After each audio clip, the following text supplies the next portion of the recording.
Fresh like I just got a contract. Fresh like I just got a max. Roll up this, we ballin' to the max. Fresh like I got a contract. Moving through the city, we be going. Roll up this, you pullin', now you know. Ooh, fresher than a max contract. And welcome, fans. We are back.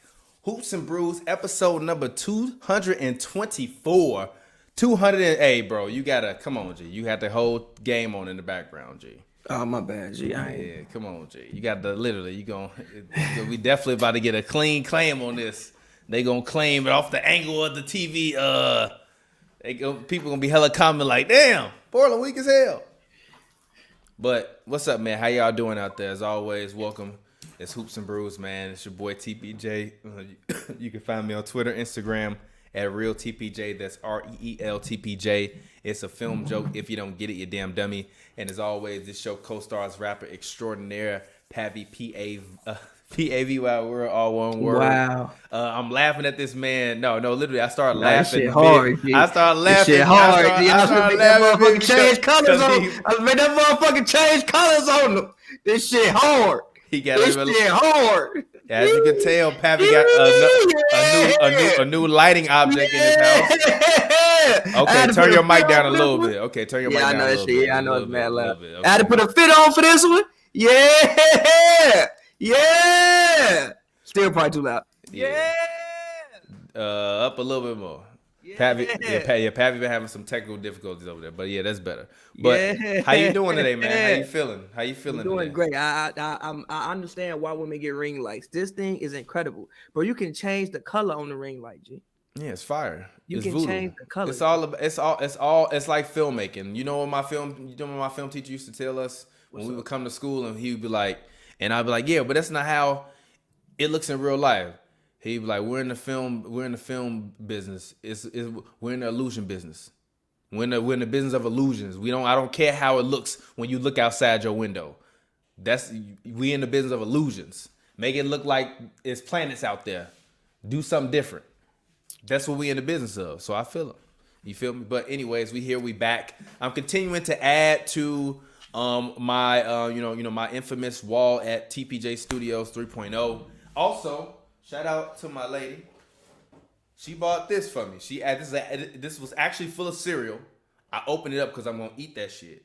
But this is Braun. I figured I'd add it to the Braun Shrine collection. It's got him with his kids for I Promise thing. Figured like it was pretty dope. So y'all love to call me Braun haters, but low key, my Braun Shrine is going crazy. I got a Braun jersey. It is Braun newspaper. Braun box. You only bought the newspaper. Look, what do you mean? I bought this. You bought the newspaper. The jersey up there, the newspaper. What you you didn't mean? buy that fucking jersey. I didn't buy the jersey, but I put the jersey in the frame. I bought the frame. Did you frame that motherfucker? Or did you just give me a jersey that you said was too little? That's exactly. I don't want to hear that. That's one of your frames. It don't matter. It's still a frame. I don't want to hear that. Right, man. He did buy the jersey though. You think I was buying a LeBron jersey? Come on, man. Have you not watched Hoops and Brews? If you think I'm buying a LeBron jersey, have you not watched Hoops and Brews? But anyways, let's go ahead. Let's actually just talk about it. The NBA. It's COVID outbreak season. The Rona is running wild all over the NBA right now, or at least contact tracing. Contact tracing is running wild. Contact tracing and the Rona. This is what happens when you don't have a bubble. I just want to say I'm going to finally get to be able to cover Pelicans Clippers, which means I get to see Zion on Wednesday. But I saw some rumors today that was saying that they was gonna cancel the season, bro. Or I mean, not cancel it. Not cancel it. I'm sorry, not cancel it. Cancel is the wrong word. They was gonna pause the season for 2 weeks, bro. That mean I'm not gonna be able to see Zion, bro. I'm gonna be mad as hell, bro. Or it's gonna wind up being in June or something like that. And if for some random ass reason he gonna be sitting out that game. I also saw a report. He is healthy right now. I want to see that man. Get out there. I also saw a report that said that they might eliminate shoot-arounds and do some other stuff so that players have as least contact with people. I mean, eliminate shoot arounds, eliminate Gee, this is other stuff. some of the worst. This is gonna be some of the worst basketball ever, Yeah, bro. but but even I was watching. Ever, Yeah, bro. but even I was Ever, watching. bro. I was watching some Gil Arena said, and he said shoot around is actually pointless, and shoot around came in the 50s and 60s when they would make sure the players weren't drunk. I mean, that's kind of. Hey, we just literally on Who Got Game was talking to B Diddy and Stack 5 about that, and You and can't what. do that. No, how you gonna be drunk now? I mean, well, okay, you can be drunk What, now. what, But wait like, a minute, hold on. Did you really say how you gonna be drunk now? You think not the same you think concept. somebody can't play a NBA game drunk right now? I mean, yeah, but it's not the same concept, G. How? You at the crib, G. What you mean you at the crib? So you gonna get that faded in your own hotel room? Shit, I might fuck around and I might. So you just gonna I order fuck bottle around and I wine, might. drink the whole motherfucker. I'm not ordering no wine, G. We getting the Tito's. So you get Tito's, sit up to your hotel room on room service, and just like pour the whole bottle out. I mean, yeah, we getting lit, bro. I mean, look. Now that we know that they get faded. I already knew they was getting faded. I just needed a few of the greats to confirm that they was getting faded. So now that we know, we already know. G, I'm not finna act like we not gonna act like Braun ain't never gone out and dropped a triple double while he was faded off the wine or he was hungover. G, we not gonna act like Michael Jordan don't literally have a game called the Hangover game. Well, no. There is a story of Michael Jordan drinking a whole case of Bud Light, like 6 Bud Lights, and then going out and get a Cavs 46. I mean, I feel him. Easy, same day. Easy, light work. Tune in. There are also stories of when the Cavs would go to Napa Valley and then play the Kings and get cooked because they went to Napa Valley and spent like 3 days there. I'm not gonna lie, bro. If like literally, I usually when I get up and go play basketball with the homies, I'm getting up to go try to sweat out some of that alcohol, bro.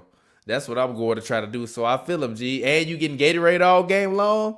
As long as you get you a few Gatorades before the game, your adrenaline gonna kick in. You gonna start sweating it out. They gonna give you more Gatorade. You gonna be like, oh, I'm good, G. I'm finna drop 50, G. I'm on, G. I'm on, G. All you do is you just I'm work out on, really G. hard I guarantee you, AI was definitely off the hand a few times, G. facts.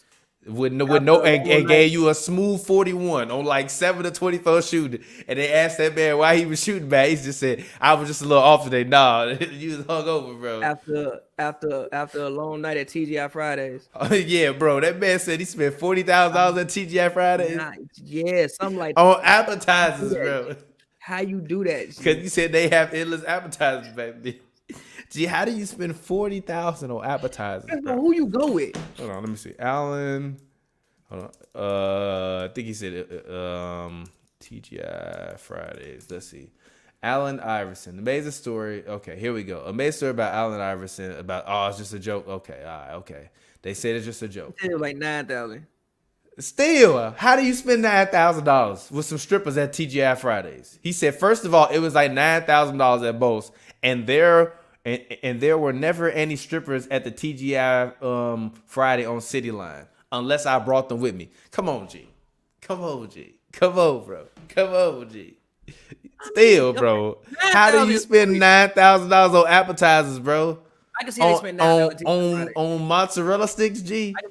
How you order $9,000 worth of mozzarella sticks, bro? Check it out, bro. Let's say you got there, like, I don't know. Let's say I ordered $9,000 worth of mozzarella sticks. Got to be the most blasphemous shit I ever. Actually, that's gonna be the name of this shit. I'm gonna sit him on the table with a bunch of mozzarella sticks. Actually, like, let's say that man, let's say that man got there like 8 p.m. Oh my God, dog. But should they? I mean, look. The thing about it is, I don't know how that conversation went. I don't know how that conversation went either. But should they? I mean, it's no. Number one, like you started, you knew this was gonna be pretty much what was. My God, I mean, dog. like you started, you knew this was what you knew this was what the situation was. The players didn't want to bubble. I mean, rightfully so. I don't think I would want to sit in a hotel for 6, 7, 8 months. You knew that this was what was gonna happen when one of Ty Lue's main things coming into the season was being able to basically adapt to different circumstances. So people got to adapt. I mean, some games gonna get post games, some games not gonna get played. Maybe everybody don't play, 72 games. Baseball did it. Remember when the Marlins missed like 2 whole weeks of baseball and they made the playoffs and went to I think they played like 45 games. So maybe some teams don't end up playing a full, 72 games, but you figure it out some way. And I don't think it's bad enough yet that we in cancel the season territory. It's just a couple teams. And we don't know if everybody has COVID or if it's just contact tracing. Hey, man, they better expand them rosters to be like football rosters. They should have expanded 20-man roster, bro. Isaiah Thomas going to have a run. IT finna have a run, G. Jamal Crawford finna come back and have a run, bro. G, come on, G. I'm watching. Jamal Crawford tweet about expanding rosters. G, I'm watching rookies out there go out and drop 39. G, you telling me Jamal out there and gave you 35, no free throws. G, you mean to tell me Jamal Crawford can't come out there and hoop, G? I'm telling you that, yes. Fuck it. Where Luol Deng at, bro? Get your ass out there, bro. Earn that money, bro. Actually, nah, G. Jamal Crawford probably would drop 25 or smooth. He dropped 50 like 2 years ago. He could drop 40 today. He can drop 40. He would. On how many shots, though? It don't matter. It could be like one of them Clippers 50-pointers, and he just in the game, and he like, fuck it. And they lose by 50, but he scored 50. He like, shit, y'all lost. I did my part, shit. Oh, shit. But no, they really should have at least gave you 18. At least 18. Oh, I think right now it's 13 on the active roster, I think it is. I have no idea. I think it's 13 on the active roster, 15 on the total roster. I think they probably should have done at least 18. Like at least maybe you like expand the G League contracts or something like that. So maybe you get like more two-way players. And also, I mean, and even still, I was watching some of the games with the starters being set down. If I'm a rookie in those games. Again, like Tyrese Maxey, Isaiah Joe. I heard this man name called Mode. I didn't know he was even on the Sixers. Never heard of the man. Heard the man name called at least like 26 times over the past 3 days. Tyrese Maxey, a rookie, late first round pick. Hell, Simmons ain't there. Tobias ain't there. That means I get to shoot the ball. Cool with me. I want to go out there and get better. Like if I'm one of those guys who want to bitch and don't get much playing time, I want to play these games. That means I can go get better. Like if I'm Nesmith, from the Celtics, Tatum out, Brown out, you Smart out. That means I'm gonna play. That means I can go get better. Robert Woods, I don't know if he's one of the guys that's out, but still, that means I can go get better. If Pritchard, I can go get better. So same time, like yes, it does suck that you have so many cancellations. I don't think that you're at cancel the season territory yet. I think people need to calm down a little bit. I would like to assume the NBA being a multi-million, billion-dollar company was prepared for some situations like this. I think they'll do what's right by the league. So we'll see. Yeah, but that's kind of my problem is that they gonna do what's right by the league, and that's my issue with all of this. It's like, yeah, what's best for the league? But honestly, let me shut up. Actually, you know what? I'm shutting up because I enjoy going to the game. So you know what? I'm shutting up. I have nothing more to say about this. Does the season count? Does the season count to you with all the do not plays? I'm no. Play NBA. Play. Please play. And by the way, go ahead. If the players was that concerned, did they have an opt-out clause for this season? I mean, yeah, but I'm not. Look, if you was that concerned, you could have opted out. You took your ass down there. Who's getting $50 million a year? The players. Which players getting $50 million a year? Like Harden, Russ, Steph. We gonna just have to figure it out. I'm just saying, like, yo, if they had a opt-out clause and you decided to not use it, you knew what you were signing up for. You knew what the season was about. And also, I think we just dealing with a lot of the holiday infections. Like New Year's was recently. People probably like that's really like this is like I think once we get past like the fact that you call this holiday infections. The holiday infections. Like I never really realized how many holidays was in the wintertime. You had Thanksgiving, Christmas, New Year's, and then you got Super Bowl. And then you got Valentine's Day immediately after that. Shout out to all the fellas. See, V-Day, you can see V-Day is like a one-on-one thing. You can't really. 1-on-1 though. Yeah, They got maybe. they got enough money that you can have a private dinner somewhere and you ain't got to come in contact with nobody. It's a 1-on-1 thing. It's a little bit different. Like you ain't really kicking Yeah, with but your who the family. chef coming in contact with? They have put on some fucking gloves and a mask and serve me my food. I'll be all right. Put the fucking gloves and mask on. They'll be all right. What does that mean? It still got to exist before that. Put the gloves and the mask on and serve me my shit. I'll be all right. Put the damn shield in front of your face with the mask, the combination. But does the season count? Yeah. Somebody on the court? Yeah, it count. They played the games, right? Yeah, well, no. I don't know. It depends. It depends on how many games get played. Gee, If more games than last season get played, The Spurs won with a 50-win season. Do they ring count? That's different, bro. Gee, guys was coming in 400 pounds overweight, G. So what? That's they fault. They came in fat. They ain't know when the you season can't was help gonna people getting sick, bro. You with some collective bargaining and negotiation. One could honor. Oh my gosh! In some of these situations, fuck up. One could honor. Get the fuck out of here. Get out of here. Get out of here, bro. One could argue. Oh my god! This is not in every situation, bro. This is not in every situation because obviously you can still do the right thing and things can happen. But one could argue in some of these situations, depending on what people were doing, they kind of contributed to the situation as well. How? If you out here being around a family? No, listen. The hell? Listen. If you out here not following the rules, whatever, or even still for the holidays, you in the NBA, maybe you shouldn't let 10 people over your crib. If you can do so, maybe you need to do things virtually. You really disgust me, bro. California telling you do stuff virtually, maybe you need to do things virtually. Get California out of here. The governor passed whatever he did, and then he was out at a dinner party. Shut up. Don't talk to me about California and these buffoons that out here running this government out here. Get out of here. I'm just saying. He gonna put us all on lockdown so he can go party with his friends. Get out of here. I'm just nuisance. saying. That's what he is. A nuisance. Get out of here. I don't want to hear that, man. I'm just saying, bro. Why is California's number so much higher than Florida? And Florida been open. Maybe Florida don't. I don't want to hear that. Florida don't report everything. I ain't rocking. I'm not rocking with that. Not rocking. Not rocking at all. No, for real. Maybe they don't report. I'm not rocking with Newsom. None of that. Whatever. Let's go. I'm listening. Do they count? What do you mean? My statement. The games. I mean, yeah. I mean, to me, no. I mean, to me, it only counts depending upon how many games they played. As I said before, if they play a lot of games, then yes, it counts. If they don't play a lot of games, then no, it don't count. Also, of a lot of games, they have to play more than they played last season. Also, it depends on who gets hurt and who doesn't get hurt, because who getting hurt and who not getting hurt. That's what I really want to know. You tell me who getting hurt and who not getting hurt, who gonna be out, how long they gonna be out. Also, the other thing that I worry about, and also that the NBA got to worry about, and that they got to hope and pray, is that nobody that actually gets seriously infected or gets seriously sick with it. Because if they do, then we got to shut it all down.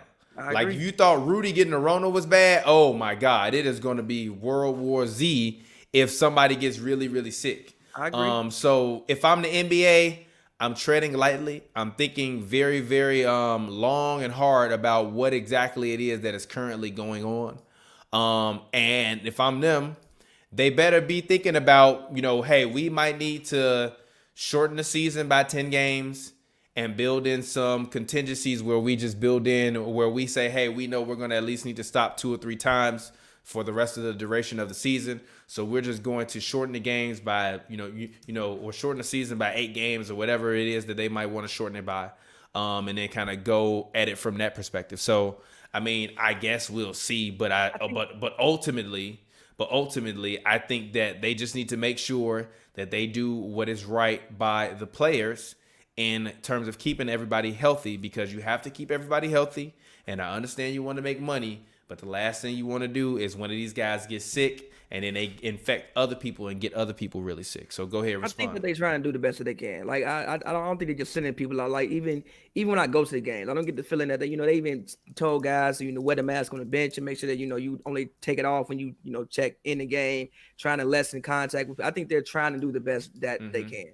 to a certain extent. Obviously, it's a virus. It can get in any way, but I don't get the sense that they just throwing people out there in the fire. Like even when they do rapid testing, even if it does come back, they spread you out on the bench. So hopefully you don't touch people on the bench. Supposed to have your mask on. They spread you out on the bench, but y'all still laughing and joking and huddling and kicking with each other. You're supposed to have your mask on. We're not. It does, even if you have your mask on, we're not gonna act like they're in some environment where these guys are not having physical contact or coming in close contact with each other. Yeah. They're coming in very close contact with each other. So ultimately, it just is what it is, and you either gonna accept the risk, which it seems that they're to be what they're doing at this point in time, or you shut it down, which we know they're not gonna shut it down because it's a cash cow. So I mean, it kind of is what it is. I don't fault them for shutting it down. I mean, when they shut down last year, our business shut down. So please don't shut down. Keep going. Go ahead. Y'all took the Black Lives Matter off the court. Then the whole social justice, all y'all should play, whatever. All let's pass the moment. And that was my argument for not playing. I mean, on top of the virus, but now that's kind of out of the way, and they clearly, although they have still been protesting, I give them credit, they still have been protesting. It's still not necessarily like as much of a hotbed topic as it was in the summer. I mean, I'm not necessarily, sitting up here saying, oh, they need to boycott games and sit out games. If guys are healthy enough to let them play, go out there and let them play. If I'm healthy enough to do my job, I still want to be able to get up and do my job, and they can do it. They're in a controlled environment. I've been to Staples twice this year. I'm sorry. I've been to Staples twice this NBA season, as in the 2020-2021 NBA season. I've seen 2 NBA games. It's usually less than probably 100 people in the entire arena, or 150 people in the entire arena. And most of them are security guards and cops. So from that perspective, it's not like it's a ton of people that are just running all over the place. And honestly, a lot of the media are still choosing to stay at home. So with that being said, I don't think that they're doing anything where I think that they're ultimately trying to risk these guys' health. So if they play enough games, to me, the season will count. If enough guys are healthy to play, the season will count. But also with guys not having normal practice time and normal repetitions, if guys start to get hurt and this becomes a season of injury, played with injury and disaster and guys missing, this will be a year where it's kind of like a replacement player year, where like it'll go down and the team will win and cool. You survived it. You survived the Rona the same way with the Lakers. But even the Lakers last year, at least they ultimately got to play the majority of the season. So we knew what they were and what they could be. So all they did was just execute on the promise. This year, we don't know what anybody is right now. Like, we have no idea what any team could currently be at this point in time. We have we have our thoughts about some teams, but then a team like Phoenix goes out and gets blown out by 30. So it depends to me how many games get played before I start to judge how I feel about the season. But let's go ahead. Let's move on. Let's talk about what everybody want me. We'll talk about LaMelo in the building. Triple B's in the building all day. I can't wait to get my LaMelo jersey. I'm not going to lie. I went online. That LaMelo jersey was like $140. Hoops and Brews might have to pay for that LaMelo jersey. I'm like, gee, I'm not paying $140 for no LaMelo Ball jersey. Hoops and Brews, the company, might have to pay for that LaMelo jersey so that could go up on the wall. That might have to be on the fans, G. Y'all might have to be the ones supporting that LaMelo jersey, G, because I don't know if I can drop that young buck. That young buck 40. But anyways, go ahead, Pavy. Talk to him. How you feel about the matchup? Did you watch any of it? What were your thoughts about LaMelo Ball playing versus Lonzo? I personally think that LaMelo Ball is already a better player than Lonzo Ball. Tell me I'm wrong. Convince me why. Nah, he's better, but the reason why he's better is just confidence. I just think that like LaMelo literally don't care. Like he don't care. He'll miss a shot and he'll like Kobe. That is why I said LaMelo Ball is going to be Kobe Bryant mixed with LeBron James. And you are seeing it. You see the points. You see the rebounding. You see the assists. You see the vision. You see the footwork. And you see the stare you down. Jab. I'm going to pull up in your face. He don't care. Wait until he get into that weight program. Wait until he get a little bit stronger. Wait until he ready to play that all-world defense. You ain't going to be ready for it. Go ahead. I'm done. He looks like what I said, Penny Hardaway. That's who I said that first. He looked better than Penny. No, he looked better than Penny. He looked better than Penny. Stop lying. Penny ain't have a burner. You could call. Yes, he does. You lying. He had like 6 threes in the game. You're lying. You're lying. He got a burner. Call him up on the cell because he got a burner. No, listen, Melo is a streaky shooter. It's just that he has the confidence to put that bitch up even when he missed it a couple times. Melo does not have a burner.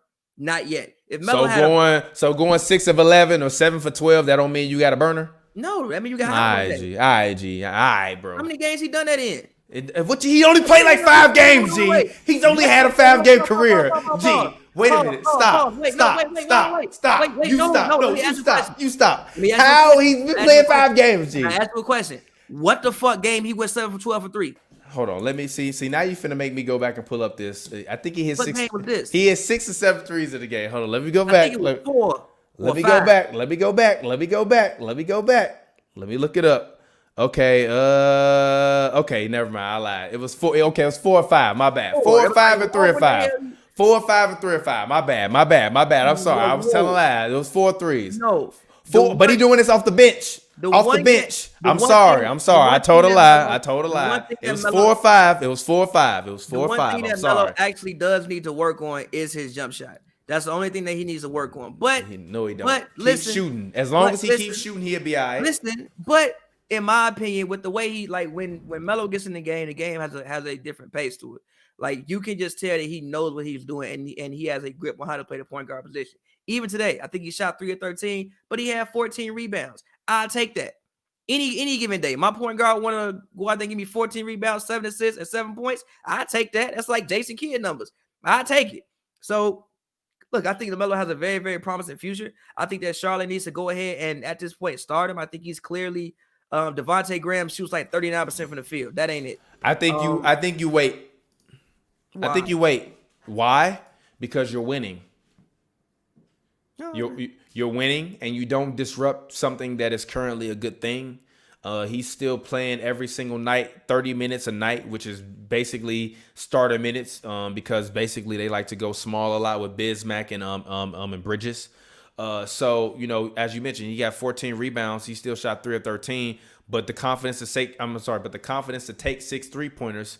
He was still a +4. He was still a +4 for the game. He had a block. He had 1 turnover. That's the other thing that I like about LaMelo Ball. When I'm looking at his games, he's had 3 turnovers 3 times. He's had 2 turnovers about 4 or 5 times and 1 turnover twice. He's usually, when he's in the game, has the ball in his hands a lot. Whether it's off the rebound and he's throwing the outlet or throwing the ball up court, or whether it's on the fast break and he's passing guys open for 3. So honestly, I would have thought that it would be a lot higher. He sometimes, to me, seems to be a little bit more control in terms of running the offense and orchestrating the offense than Terry Rozier. But actually, I like the Terry Rozier LaMelo Ball backcourt. Now, as I said before, Minnesota should have took him, and they should have ran out D'Lo and LaMelo out there, and they would have a show in Minnesota. And now they don't have a show. They have a guy that they bringing off the bench that can't get a consistent rhythm because they don't know what they're doing in Minnesota. They really don't. And honestly, I respect Lil Flip Saunders, RIP, the great Flip Saunders, but it might be time for him to go and try to find him a new team to coach and get him a new change scenery. And I know that D'Lo and Cat haven't really had a lot of time to play, but I just don't see anything from them that looks inspiring or that looks anything that like is better than it was last year. Because they don't have a 4. That's like the one glaring thing in their roster. They do not have a 4 man. They should have drafted LaMelo Ball. No, I think they drafted correctly. Should have drafted him. They drafted wrong. And that's not saying Anthony Edwards didn't deserve it. Anthony Edwards definitely deserved to be exactly where he is, but they should have drafted LaMelo Ball. Speaking of that, go ahead. They drafted correctly. Just Minnesota has glaring holes in their roster. Like, even if you draft LaMelo, you just add another guard to a guard heavy. They literally start 4 guards. What? They start 4 guards and Cat. Who does that? Them. What they should have done, actually. Them.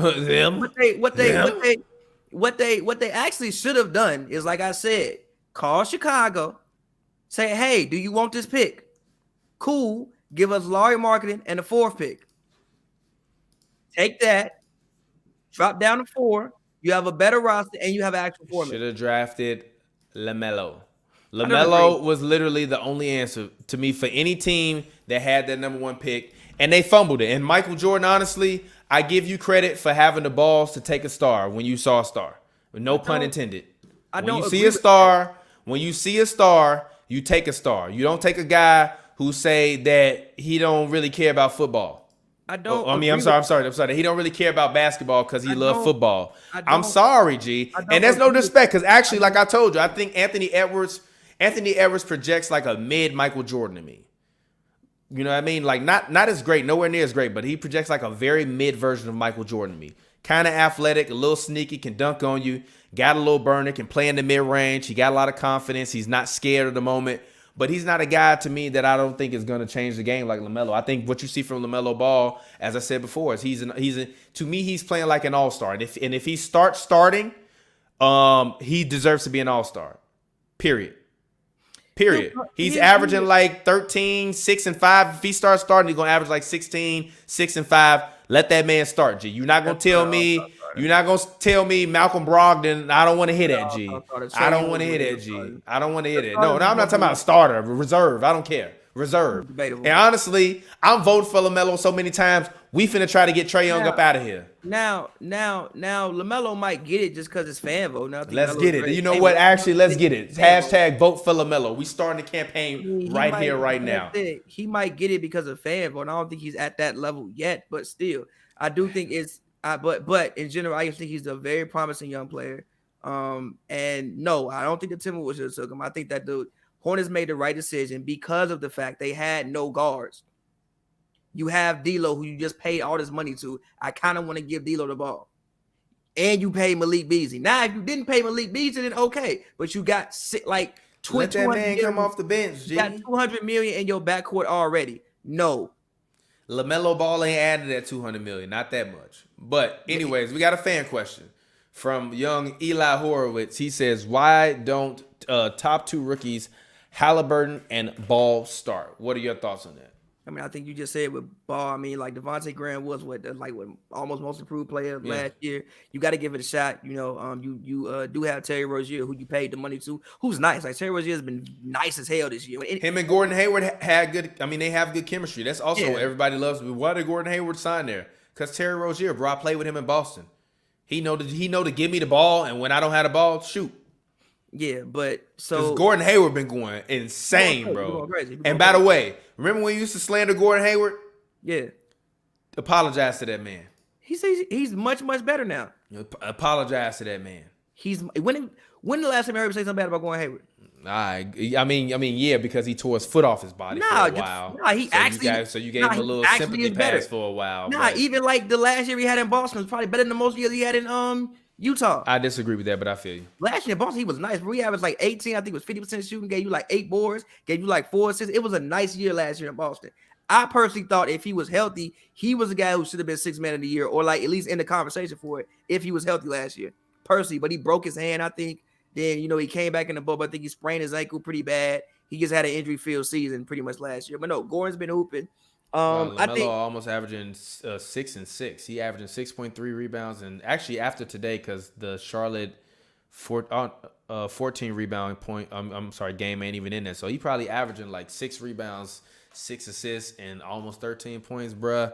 That's great numbers for a point guard, bro. And they are currently winning right now, bro. And Gordon Hayward, I think, is playing as well as he is because a guy like LaMelo Ball is on the floor. I think if LaMelo Ball wasn't on the floor, they would be looking at Gordon Hayward all the rest of them times like, hey, you going to make a play for us? But now that it's another playmaker on the floor, Gordon Hayward can just go to his natural role, which is just get the ball and try to score. And when you're not doing that, hustle, rebound, and try to play solid defense. That's really all he does to me.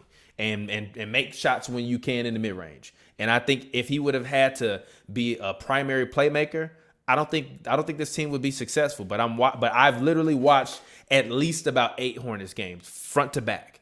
So I'm gonna start me a Hornets podcast, but I want to let them get a little bit better. I want to learn them a little bit more because I didn't even know that it was twins on the team. I thought they was the same dude. Yeah, I'm like, gee, what the? Actually nice. Actually, they both are low key decent. They're nice.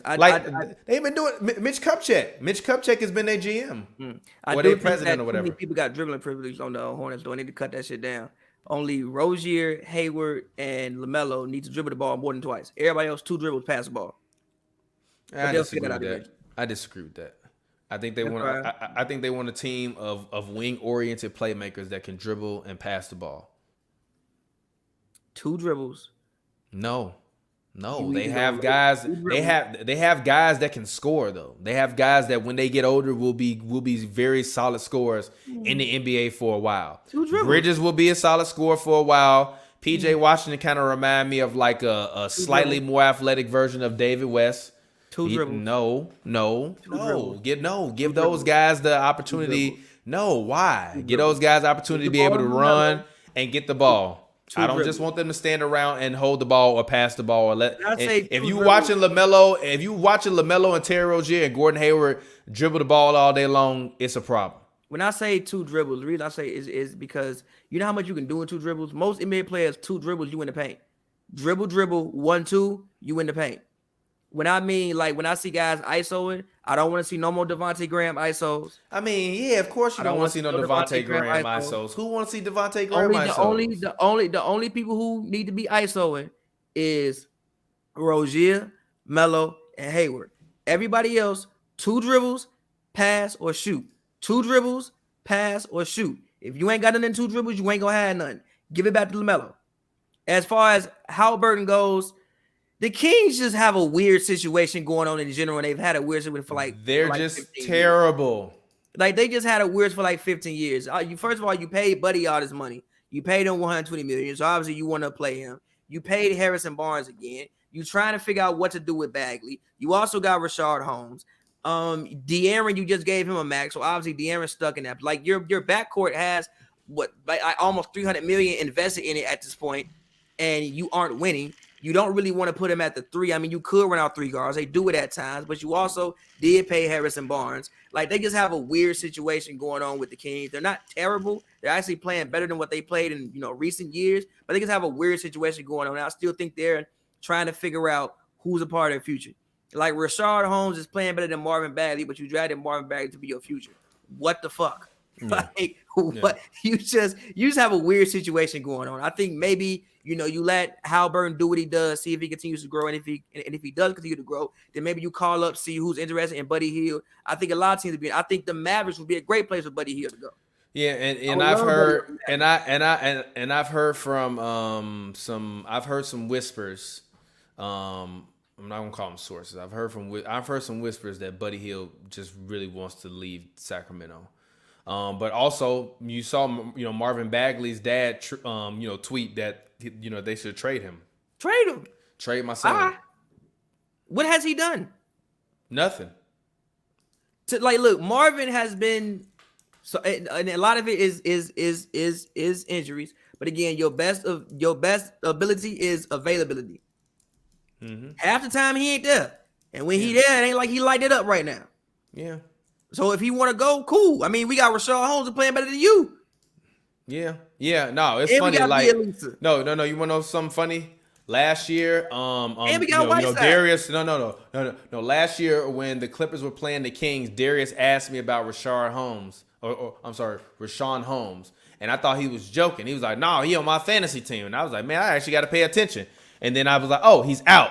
So it's interesting when you talk about that because they do have a lot of depth, but none of it makes any sense. They're a team that is still a bottom feeder in the West. I'm looking at the West, and if I'm them, to be quite honest, I have no idea what I do because I don't know what I have.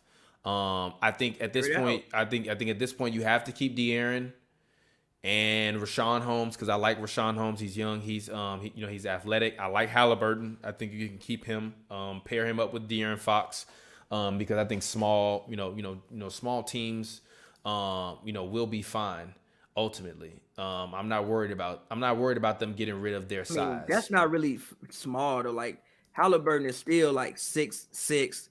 De'Aaron he's 6'5", 175. That's not that big.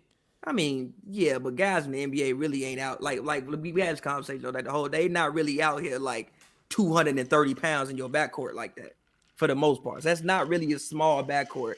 And I would assume Bagley only averaging 12 points. Come on, bro. Stop playing with me. And again, I would assume Halliburton got the highest PR on the whole team, bro. This is terrible. I would assume he would get bigger as time goes on. But yeah, for the Kings, luckily for them, they're competing. At least every night when I come on the Kings game, they not getting waxed. They at least compete. Like even right now, I think it's a 2-point game between Indiana. Indiana technically at the end of this week, they might be tops in the East because of the situation going on with like everybody else. So at least when I cut on Kings games, they are competing at the very least. I think you just play this season now to like get close to the trade deadline, figure out what you have, and then you can start to move pieces around. But luckily for them, at least they do compete every night. Yeah. So fans, if you're watching us, thank you. We appreciate you. Make sure you go and you support us as always. Drop a like on this video if you're watching. Also, drop questions right now, or you can tweet us questions at Hoops and Brews, and we will answer them at the end of the show. So tweet us your questions. Make sure you go subscribe right now. Patreon.com/HNB Pavy. Let's go ahead. Let's hop into it. Kyrie, he's been missing in action. I don't know. What are you making of? There were videos of him being at the club. It says videos have surfaced. The Rona's running rampant, and Kyrie is at the club standing on the couch like John Wall. It says video has. Okay, wait, look. Not the club. It says videos have surfaced of Kyrie Irving at a large birthday gathering alongside his sister Asia. Kyrie's sister and dad have birthdays this week. Given the size of the gathering and public nature of it, Kyrie might now have to undergo a quarantine period. Oh, so he just so he decided to take himself out. I don't know if this is 100% true, but there is a video. You want me to find the video again? I mean, you don't have to find the video. I just there is a video. I'm not gonna. That's Kyrie. I'm not look. I'm not gonna judge Kyrie because this isn't TMZ and we don't get into like celebrity gossip. But at the same time, it is very, very interesting that these guys, I don't know. Maybe I guess I just want them to kind of take it a little bit more seriously. And maybe that's my fault. And maybe I'm ignorant for thinking that they should take it a little bit more seriously. Especially given the nature of their travel. You know, like I'm a guy that, that usually works from home a lot of the time. So I'm not constantly out and about and traveling and amongst different people and have to interact with different people and things of that sort. So I can't put myself in Kyrie's shoes because I'm just not in that same scenario. But I do find it interesting that, this kind of stuff happens. And even guys like Harden, that's why I also said, does it count? I don't know, man. Does it count to them? That's a question for themselves. That's what I'm worrying, or at least I'm curious about. Does it count to them? That's a question that they got to answer for. But they're not showing me that by a lot of their actions. And it's unfortunate. But somebody will take the spot. Yeah. Somebody else it count to. Somebody else want that. Somebody else want that money. Somebody else want that contract. That's on them. Yeah, true. Can't be mad at it. Let's go ahead. Let's talk about my hometown team, the Chicago Bucks, because even though you from, the Chicago Bulls. Sorry, I have the Bucks topic next to the Bulls topic in the software stuff. My bad. Let's talk about the Chicago Bulls. My Chicago Bulls are still as mid as they were last year, but somehow have suckered me in to believing that we can do it again this year. And by it again, I have no idea what it again means. How do you feel? They gonna do something. It's gonna be glorious. Whatever happens, it's gonna be glorious. Look, I've said millions of times, I don't think Jim Boylen was the number one issue in the franchise. I still don't. I think the organization as a whole was an issue. And I think that you can kind of tell that the players are basically just getting a fresh start. I went to the game the other day. I get into it with Chicago Twitter all the time because I'm like, yo, it's not 100% Boylen's fault. I don't think Boylen was a great coach. I said it 100%. I do not think he was a great coach at all. I don't think he was as bad as people make him out to be. I think he came into a tough situation. I think he came into a situation that was kind of devoid of talent. And the talent they did have was young talent. I also think that young talent got hurt a lot last year. So I can't put everything on that man. And even when Billy Donovan come in, people are like, the offense looks better. Gee, they lose. I literally went to the Clippers game yesterday. They did the exact same thing they did last year.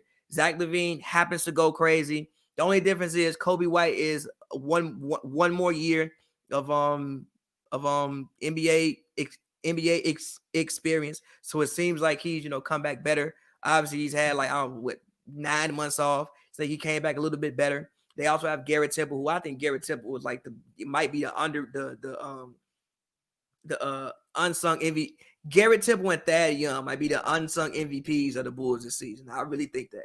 Last year, you had Chris Dunn, who was kind of in that Garrett Temple slot, kind of play guard, kind of play forward, kind of do all that. Chris Dunn, who I think is a really, really good defender, but obviously his IQ and he is not the veteran presence or leader that Garrett Temple is. Also, he can't shoot.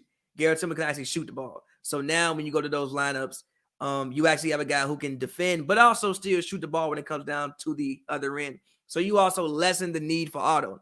Last year when Otto got hurt, you really had nobody who could do what Otto did. Now you have Patrick Williams and you have Garrett Temple. Also Thad Young. I think that, like I said, Thad Young's he was there last year, but I think he's even more of a better help this season. I think they have a better roster than what they had last year. But again, they still lose games the same way, with Zach LaVine waving off something and going rogue on a rogue mission at the end of the game and clanking some shit outside of the rim after he done scored 40 points and went crazy. They still lose games the exact same way. They just aren't that good yet. And it's okay.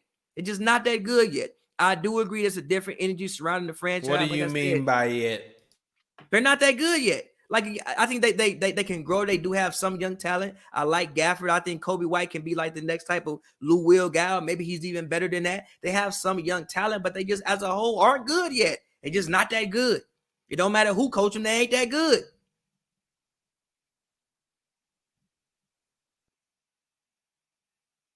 I mean, look, I know that they aren't that good, but I'm not gonna sit up here and justify. You sitting up here making excuses again for Jim Boylen. Not. I said that I don't think he Zach was a great LaVine coach. does take very ridiculous shots. What you want that man to do? Literally, I remember too many times. I won't at the end lie. of the game, Zach LaVine does not inspire me. like literally, I don't want to literally. It was too many times last year when I watched. Literally, Jim Boylen would send a screen up for Zach. Zach would wave the screen off and proceed to chuck some bullshit up and miss it. Same shit happened the other day. The man come down court, shoot a fucking tough step back three. By God, he made it. Oh yeah, can you talk about that? You saw them. By Did you God, talk he about made that? it. Did What? you talk about that during your soliloquy? Yeah. By about God, you seeing the game? yeah. Okay. By God, he made it. I'm mad I missed that now. Damn. Second time he come down court, airball some bullshit. Yeah. The Lakers game. I think Billy Donovan called something. It didn't get ran. Yeah. Because Zach shot some bullshit. So again, it's is Billy Donovan a better coach than Boylen? Yes, he is a better coach than Boylen. But my whole point was Boylen was not a number one issue. You're not gonna sub out coaches and think the whole thing and think y'all gonna become a championship team. No, they not that good. Yeah, they're not that good. But Jim Boylen still was not that good. So He wasn't a great coach. You owe Bulls Nation an apology. Why? Because you For just what? because you was talking about the man like he was great. But I anyways, know, I we never said got that. bigger arguments to fry. I never said that. You was acting like that man was you. No. Give him a chance. I always He's not a bad coach. He's what not that bad. Get out of here. He's bad. trash. He wasn't that bad. He's a 2-pack of ass. He wasn't that bad. He was Shit a looked 2-pack the of same. ass. It looked the same. He was a 2-pack of Oscar Mayer It wieners, looked G. literally the same. It don't look Not the like same. the Bulls went out there and got watched every game last year. They had a lot of close games last year that they lost down the stretch because Zach would start doing some bullshit or somebody would tweak. And on top of that, they were hurt. They had Shaquille Harrison starting like 15 times. What you want that man to do? What you want me to do with that, G? I went to a game where Shaquille Harrison played point guard the whole game, G. What you want me to do with that, G? Is he even in the G? Is Shaquille Harrison on the team right now? You look at Shaquille Harrison. Is that man on the team right now? You got a computer in front of you, G. I'm looking. Shaquille Harrison. Down. Shaquille Harrison. This man, listen. Last 2 years, this man started 11 games in 18-19 and 10 games last year. This year, this man done played 4 games, no starts, 4 minutes a game. This man started 10 times and averaged 14-2. To be fair, they were tanking. 4-2. 4-2. Look, I don't know what to say about that, but still, he was still terrible. But let's go ahead. Speaking of terrible, the Raptors and the Wizards. Speaking of basura, also Bradley Beal is not an All-Star this year. Yes, he is. No, he's not. Yes, no, he's not. No, he's not. Ain't he leading league in scoring? He's not. He's not an All-Star. Oh, wait. By the way, the Kings about to win. 3-8. Kings 3-8. 3-8, G. 3-8, bro. Come on. Play tonight? Yeah, he been playing almost every night. In order for Bradley Beal to be an All-Star, I need at least the Wizards to be in the playoffs, G. In the hunt, G. He have it, G. The man gave you 34, 8, 9. He's an All-Star, G. Bradley Beal is a new Mitch Richmond. Why he can't win then, G? Have you seen the team, G? G, Russ Quad hot again. And Thomas Bryant ain't got no ACL no more. Oh, he tore his ACL? Yeah. I didn't know he tore his ACL. Damn. What you want that man to do? I didn't know Thomas Bryant tore his ACL. Tore his ACL. Damn. What you want that man to do, G? They got Robin Lopez started in 2021. Damn, I didn't know Thomas Bryant tore his ACL. He tore his ACL. All right, okay. Well, what you then want never that man mind. to do, G? I'm sorry, I just don't. What you want him to do, G? Win some damn games. That's what I How, want to do. G? Look at the team, G. I don't want to hear that. When Look Steph at the Curry was how. out there getting obliterated, everybody was saying how, and I'm saying win some damn games. I didn't even say that. You didn't say that. I said that. Win some damn games. How, G? Which one? Yes, I think it's time for the Wizards to trade everybody, G. And the Raptors. Tell Siakam to spin on out of town. Tell Siakam to spin his record somewhere else, bro. Spin that shit somewhere else. We got Van Vliet. We got Boucher, who's been playing really, really nice. Boucher has been having a hell of a season so far on the early season. Lowry got 1 year left on his deal. See if you can get Lowry to a contender. Call the Heat up. You know, maybe the Heat may want Kyle Lowry. The Heat, not granted, the Heat done, have people in and out the lineup. But I can't say I done watch the Heat every night. But I don't think call the Clippers up and say, "Hey, y'all want to build why?"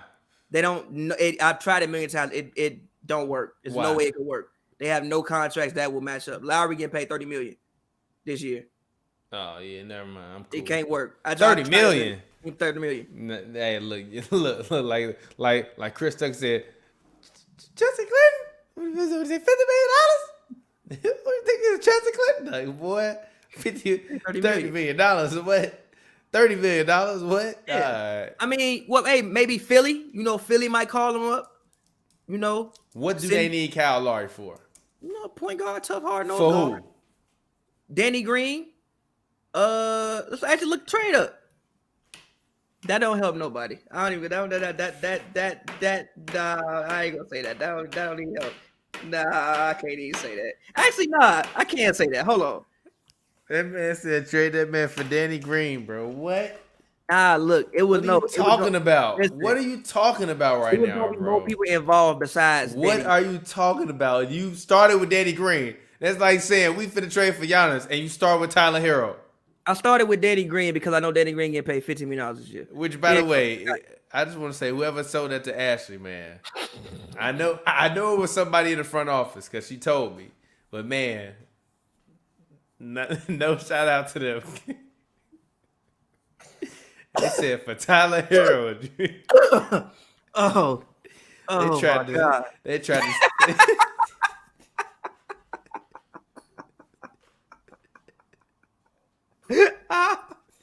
That was some nefarious ass shit they did, G. They tried to swindle us to Tyler Hero for Giannis, G. If you put that in 2K, you get denied every time, bro. What package was Tyler? Like, G, they bogus for telling her that, G. Actually, nah. She ain't lying either. Nah, she it can't work. She told me who told her that. She not lying, but oh my God, they bogus. It can't work for the Sixers either. Because Lowry is getting paid literally $30 million this year. Man, Lowry better GTOF out of here. GTOFH out of here. No, it's time for the Raptors. Like the Raptors were the team that I think should trade for Harden. I got the deal for you. Go to sleep. I got the deal for you. If it involves Kyle Lowry, go to sleep. No, it involves Siakam. Go to sleep. We got Christian Wood. Put that man at center. He be playing center now anyway. No. He plays center. He literally plays center. No. What do you need Siakam to do? To take up space in the middle of the lane, spinning around? No. They might as well trade him to Orlando for Aaron Gordon. No, who? Siakam. I'm mad you thought about that. I was trolling. Stop talking to me. Listen. Stop talking to me. I'm finna get up and walk out of the room. I was trolling. I was trolling. I was trolling. I was trolling. I was trolling. Here's why I'm not mad though. Here's why I'm not mad though. Check it out. Aaron Gordon has a expiring contract. If you don't want to pay Siakam, you could get out the deal. Give me, Evan Fournier. Give me some picks. Maybe we sneak Markelle no, you can't trade for Markelle yet. Maybe we sneak Bamba in there. They got some pieces.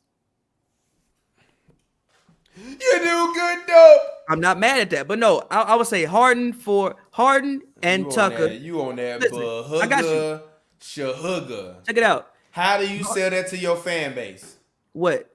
What you just said to me. What? Siakam for Harden? No. You still got John Siakam for Aaron Gordon. You said to the fan base like we finna get some cap room and sign somebody this summer. Honestly, the fan base in Tampa Bay right now, I'd be like, hey, they just changing cities right now, bruh. No, changing cities. No, literally. They like us. Actually, They're trading places. Actually, no, check it out. No, check it out. We gonna work the deal out right here live on Hoops and Brews right now. We gonna do it. Stop. We gonna do it. You know how to share your screen? Nah. You logged into through the thing. Hit that share screen button. Pull up the trade machine. Pull up the trade machine in another tab, and then on your computer on the software, hit share screen, and then go to the tab, and then you can share it. And once it go up there, I add it in there. Let's see. There you go. Let's see. All right, let's get it. Go. Let's get it. All right, I'm sorry, my bad. So all right, let's go. Aaron Gordon. Boom. All right. When it start cutting the top of this off, it always show the top of my windows. I'm gonna go 48 to the Raptors. This is a god awful trade, by the way. Did I put it? By the way, we actually talk basketball, hoops and brews. You seeing a goddamn Evan Fournier, Kyle Lowry, Pascal Siakam talk. Don't ever tell us we don't talk about this. Go ahead. The Magic. Boom. All right. So we got outgoing. Incoming 35, outgoing, boom. Okay. We're gonna also trade over see who else. Throw somebody in just to make the deal a little bit sweeter. Take Stanley Johnson, trade him to the Magic. Now the Magic, we gonna go picks. We gonna give you the 2020 round lottery protector to the Magic. And I'll give you a Siakam, give you a second rounder to the Raptors, and I'll give you a round 2 in 2024, and I want a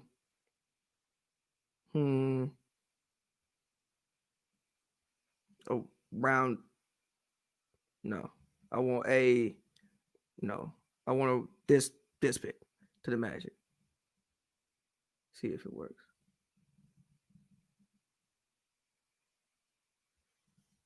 Who says no?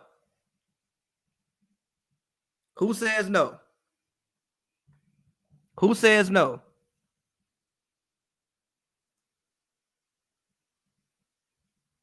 I can't hear you. Unmute yourself. This is a terrible trade. And I was trying to trade it. You ought to be embarrassed. Where's the first round draft picks? I don't know where it went. I traded a lottery. You better go back. Go up to the top. Scroll up. Where? You better figure out a way to change that. Get out of here. Hell no, I ain't changed that. Hell no, I ain't taking that. Get that trash ass trade out of here. I traded See, look, I was literally just about to say, yo, Pavy, we should just get your own, segment every show called there you go. Boom. GMO Pavy. Boom. There you go. Boom. You take that lottery protection off. No. Take that lottery protection off. Actually, yeah, you're right. Take the lottery protection off. Adjust trade. All right, cool. That's fine. Take that lottery protection off. Y'all gonna be in the fucking lottery. Give me that goddamn pick. Wait. Hold on. Wait. And actually, I'll send you back a first one in 2024, top 12, actually lottery protected. If you want to swap, give me your pick this year, and then I'll give you my pick in 2024. I top 3 protected my pick. Top 3 protected. No. That means you get it unprotected next year. All right, I'm fine with that. I'm fine with that. Because if the Raptors get a top 3 pick, it's lit. I have no idea who's finna get drafted, but I'm not upset at that. Let's see. Let's see what the fans think about this trade. They said that trade is ass. How? They said Siakam been stinking it up this season. Orlando lost Fultz. They said, fuck no. Somebody said, your computer got a virus. But listen, listen. Here's why. Somebody said, go to sleep, Lavi. GMO Pavy going to work. You guys. I'm crying, bro. I'm crying. Can you guys listen to my reasoning? No, we're not. Here's why. Right? I think, well, Aaron Gordon says 2 years left. I don't know if it's any type of option. Is there an option? I don't know. Saying Aaron Gordon has a player option. So this is Aaron Gordon's last year. No, Fournier. This is Fournier's last year, if I'm not mistaken. It's Fournier's last year on this deal. So you get rid of that $30 million, whatever that you was paying Siakam every year. You don't have to worry about that. You gain cap room, and then in the summer you'll have Fournier drop off. You'll have Aaron Gordon for $18 million for 2 more years. If you don't want to sign him back, cool. At the same time, maybe Aaron Gordon comes in and gives you 18 points a game. I'll rock with that. We still get a top 3 pick, protected pick. So if it falls out the top 3, which the way the lottery is, it could very well fall out of the top 3. If it does, that means we'll get their pick unprotected next year. We're also getting a whole bunch of second round picks. And what the Magic? Pavy. This trade is ass. No, it's not. That cocaina. No, you it's do not. good dope. No, you it's on not. that book of sugar. Exactly. Listen. Come on, G. And listen. Come on. No, it's about Bill. No, bruh. Exactly, G. Huh? Look, G. Come on, bro. Look at the comments, G. They got got you, G. How they got you, G. They got you. They said Pavy out here with the trade. You can't even do it. 2K. How they got me? G. If you add some more picks to it. If you auditioning right now, you're not doing a good job, bro. This is a good trade. This segment is failing miserably right now. What you guys? I can't wait to post this tomorrow on the internet so they can laugh at this trade. Listen, bro. What you guys are not understanding is that Siakam is that you're gonna free up so much cap room next year. Next year, listen, bro. Listen, bro. Next year, when it comes down to it, you will only have Fred VanVleet. Listen, bro. Next year, if you make this deal, you will only have Fred VanVleet on the books. Now, look, maybe you want to add another first round pick. That's fine. That's cool. Add like a 2024 first round pick. But listen, if you do this trade, Toronto will share salary. That means that coming into this offseason, you can go after a guy like Oladipo. You can go after Drummond. You can maybe go after John Collins. You can go after Larry Marketing. Hell, you can even go after a fucking Kawhi. Maybe he want to come back. You could even go after a Kawhi. Maybe he want to come back. And if I'm the Magic. And look, still it's trash ass trash. And look, but right, DeMar. Maybe like DeMar want to come back to the Raptors. And again, if I'm the Magic, I get Siakam. I'm cool with that. Siakam and Vucevic with Jonathan Isaac and Cole Anthony and Markelle Fultz. I got a squad. DeMar was going back to the Raptors. Who's scoring on me? Who's scoring on me? That's a good trade. Y'all tripping. Now look. Maybe you want to add one more pick. Dog. Look, maybe you want to. Dog. Look, oh my God, just make it better. Oh my God, dog. Just make it better. Oh my God, dog. Ooh. Just make it better for y'all. Check it out. Just make it better. Wait, hold on. Wait, no, wait. Go back. I ain't do that right. Not rocking with you, G. I ain't do that right. Trade the Raptors. Here we go. Make it better? Come on. Come on. It's a great trade. Come on. What's wrong with this, bro? Thank you, Teddy. Thank you, Teddy. That's the worst trade I ever seen in my life, Wow, bro, what you mean? Siakam and Stanley Johnson. What? Now look, now I just want to say this, y'all. Y'all see how many picks this man done added, bro? It's not that many picks. G, I added Did two you see second the rounds. trade? I added two But second did you rounds. see the trade when he first started, bro? It was Versus where it's at now, dog. It's completely different, dog. No. Look, TP. I really only added the TP. Look, I'm TP, crying, look. bro. I really only added the 24 first round pick. I thought I added the first round pick for this year at first, but by mistake, I did not attach it to the trade. By mistake. What does it do? What you mean? If you the Magic, you get fucking Siakam. If you the Raptors, you get rid of his contract. You free up space because Fournier runs off this year. You'll have Aaron Gordon at 18, but that's only for 2 more years, and you get picks. And also see, and again at the end of this season, all you will have on your books if you are the Raptors is really Fred VanVleet. You can go out and redo the whole team at Fred VanVleet, Boucher, and OG. You can go out and redo the whole team. You gonna have like 40 million in fucking cap space, and you might keep your pick. And if you don't keep your pick, you gonna have it next year. Next year you'll have it.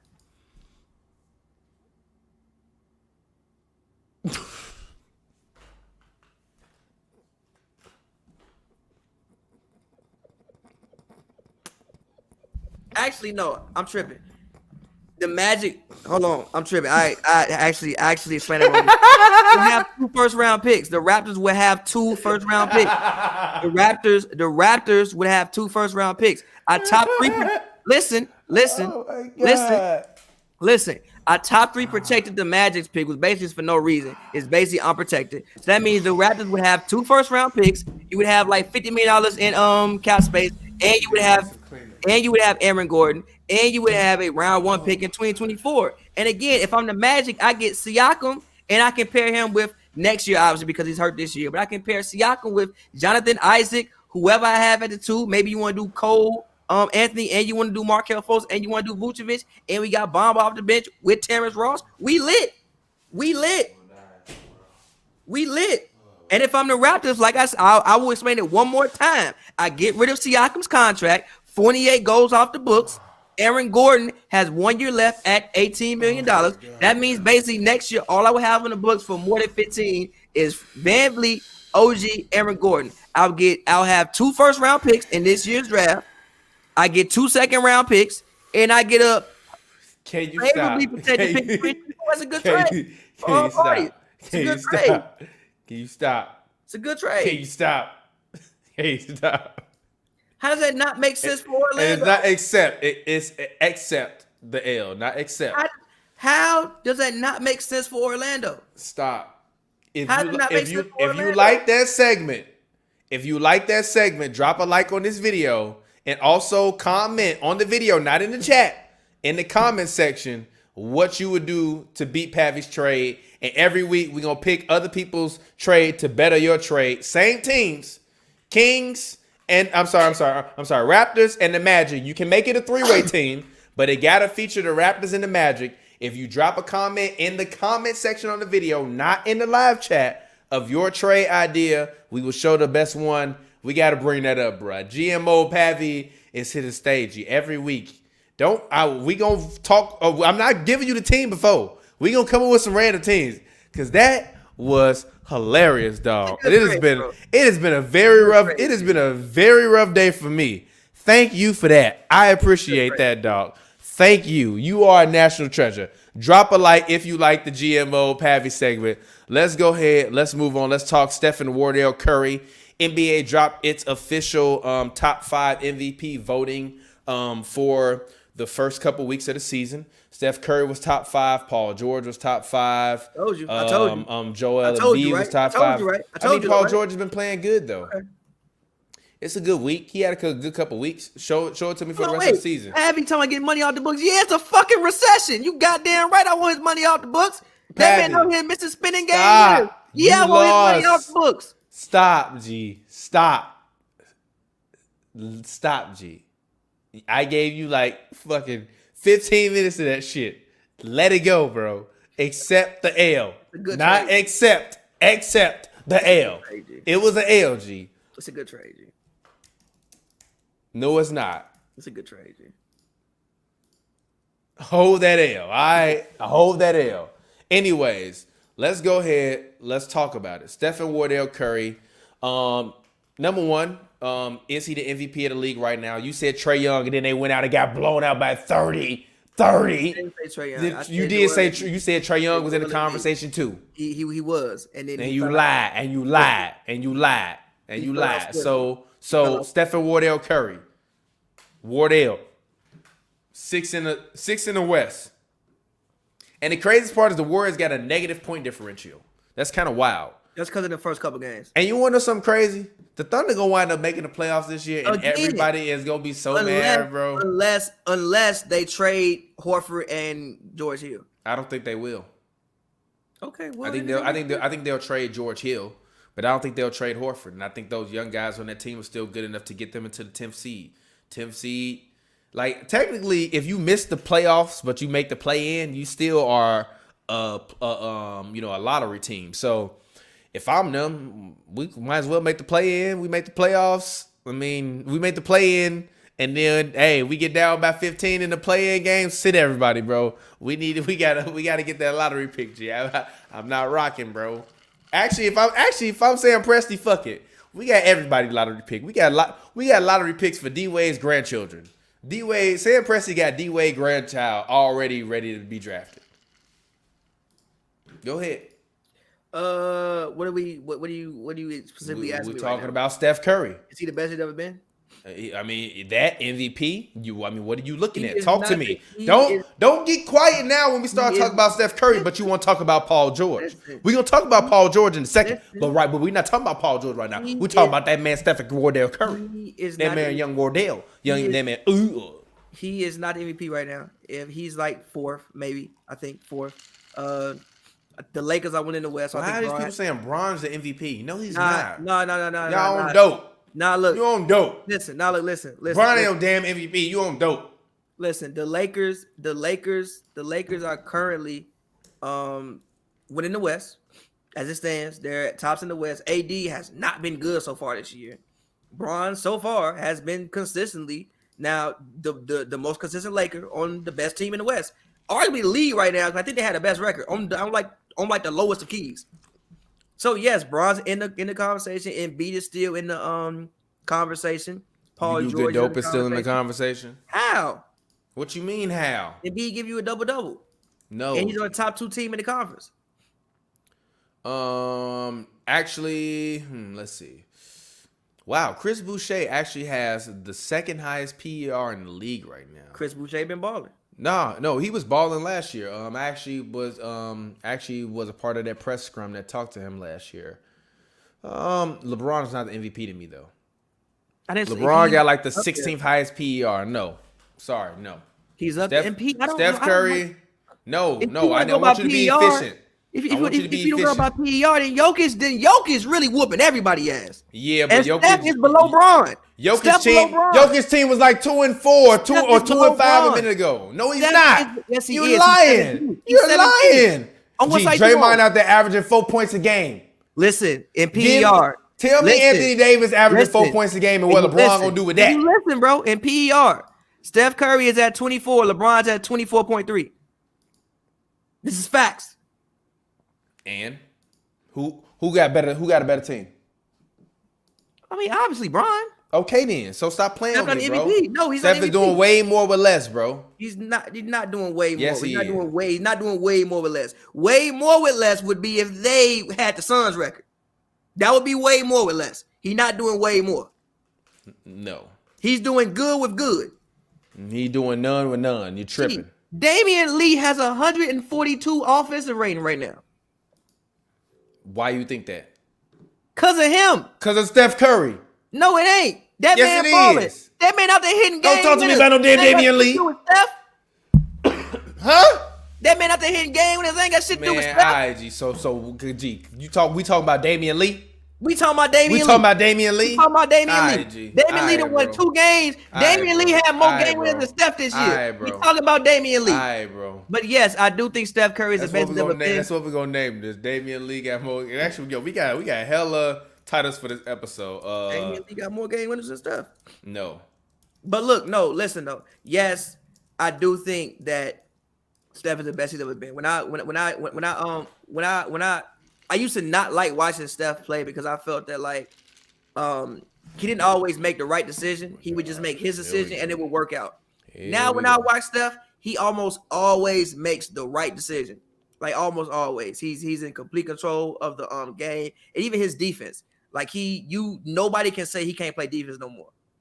You know that man is out there on both sides of the court. He could always play defense. I think it boils down to effort, and he was also extremely small and extremely underweight, and now he's much bigger. And I think he tries on defense now because I think he feels like if he get cooked on defense all day, it's gonna make his offense harder. I really believe it. I really believe that. I think it got to a certain point in time where they were zeroing in on him too much, where he was like, I either got to get better or this is going to make it way harder for me. Because if they singling me out every time down the floor, bro, how am I going to drop 30? Running 3 miles a game. Nah, I'm finna square up. All right, you think it's sweet? Like, yeah, you still going to cook me, but it's not going to be sweet like it was before. He got a lot stronger. His legs are stronger, arm is stronger, core is stronger. So, I mean, I think he's the best he's ever been just because of the way he sees the floor. The way that he's able to operate and orchestrate the offense with guys that don't continuously move around the floor. Warriors culture or Warriors basketball, especially since Steve Kerr has been there, has been about a movement and free flowing offense. We haven't really been getting a chance to see that much with these new guys that they have. I mean, a lot of times Draymond is jumping like he about to kick Steven Adams in the nuts. They got Wiggins out there though, my boy. Wiggins has been trash. Trash. 18.7 is trash. 18.7 is trash. One of the best perimeter defenders in the goddamn NBA. Wiggins has arguably been the best player on the team. Arguably. You on that dope. Arguably. And that man going out there give you that on great percentage. And Kelly Oubre, you let me down, bro. You averaging 10 points a game this year, G. Shooting 13% from the 3, G. That's a whole lot of red. That man ain't it just. I'm not hating on Wiggins. He doing decent because Kelly Oubre trash, G. But stop talking Wiggins to me. is doing good. Give me 25, bro. Give me 25. Why he need 25 on this team? Because Draymond out there giving you 4. Give me 25, big fella. Draymond does so many. He's not first team all defense. At the end of the year, he won't be first team all Wiggins. Stop lying. Oh no, he's not first team all. Hell no. He probably won't make the team at all. But he's been defending. Taylor Horton-Tucker better defensive player than Andrew Wiggins. He's been defending. Yeah, you can't even get mad at it. No, I'm just THC. No, I'm just ignoring you because you have this fascination with not fucking with Andrew Wiggins. So I'm just ignoring you because everything when you talk about Andrew Wiggins, you can't see it correctly from the right lens. He's a good role player. He's a good role player. He's good. He's a solid role player. He's a good role player through 5 games or through 9 games. It's giving you 18 points on good efficiency, good defense. He is good. Wiggins is good. Like I've said a million times, he's not a superstar at all. But Wiggins is good. He can play basketball. He is not terrible. People just judge him based on where he was drafted, and I don't think that's 100% fair. And the man going out to give you like 1.6 blocks per game, which got to be tops for his position in the league. He good. Period. Good. Keep talking, because I'm not talking to you about this. He's good. And Draymond does so many, like Draymond coming back kind of puts everybody in their right place. He's obviously a facilitator. And just probably his I mean, we can't hear everything he says on the court, but his IQ and just him communicating to guys on the court, I'm sure does wonders for this basketball team. And it's a reason why Steph started cooking as soon as Draymond came back. It's a reason for that.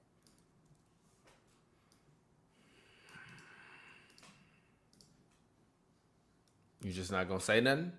I'm waiting on you. What are you waiting on me? What are you waiting on me for? I spoke my piece. I'm done with it. I hate that. Why you always get quiet, G? It say Patty and TPJ. Why you on talk? My piece.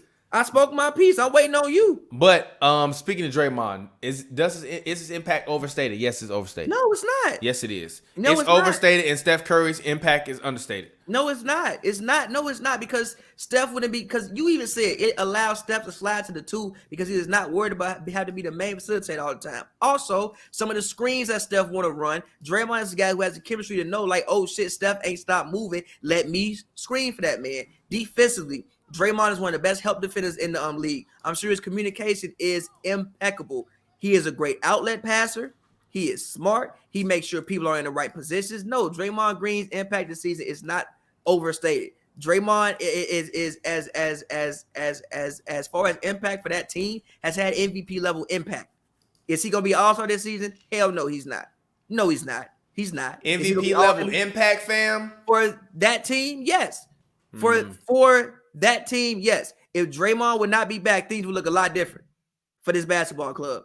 Steph ain't shooting no 63 on high percentages without no damn Draymond Green being out there. That's not happening. Cause he gonna be on the ball. They gonna send a screen up. Cause he gonna be on the ball. They gonna send a screen up for that man. He gonna get trapped. You muted, and that's karma. That's God muting you. He gonna get trapped. That was me muting me. He ain't been doing that well anyway. He ain't been shooting that well anyways. He's shooting like 45% from the field. I mean, from the 3-point or the field or something like that. Steph Curry. He was shooting like 30 at first. So what?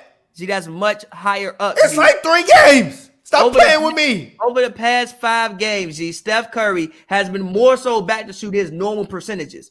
It's like 3 games, G. Stop playing with me. It's like, G, Draymond been back for like 5. Ain't they like 4-2 since he came back? What they glassing us today? They 4-2 since he came back? And Steph been hooping over that same time period too. Ain't no coincidence. Wiseman been out there too. We not gonna act like Wiseman ain't been out there. And he was getting their ass whooped with Wiseman. Yeah, but also he is getting better too. And also Draymond's helping him out. Want to know who them lobs coming from a lot of times? Draymond Green. Want to know why he's better defensively? Draymond Green. He has Draymond next to him, directing traffic, and putting that man in the place he want to be.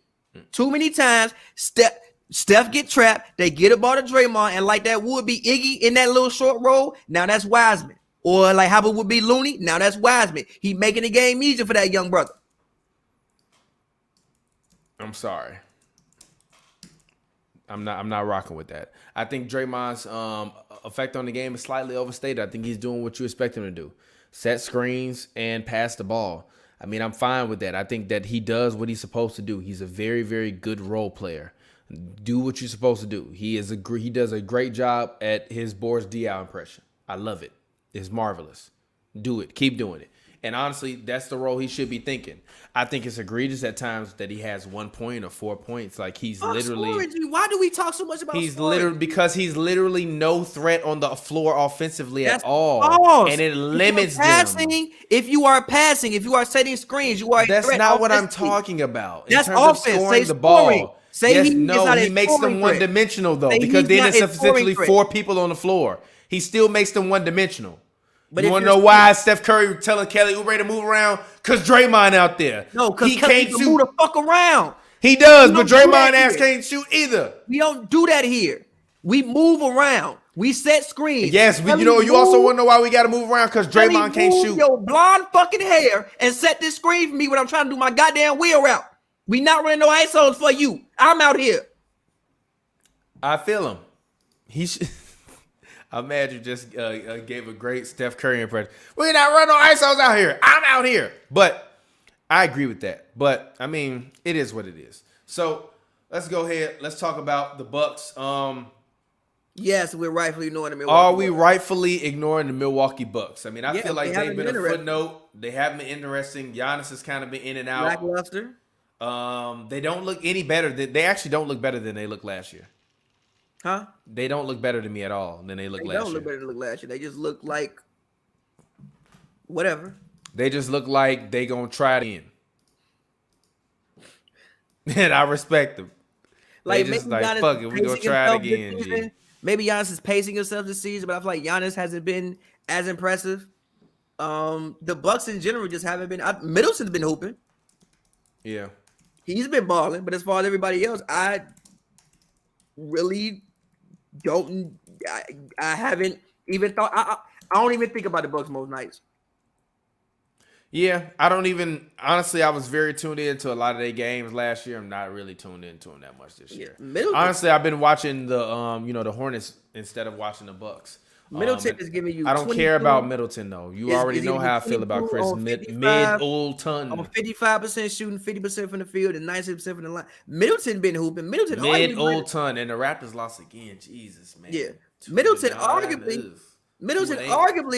having a better season than Giannis so far. Arguably. About time.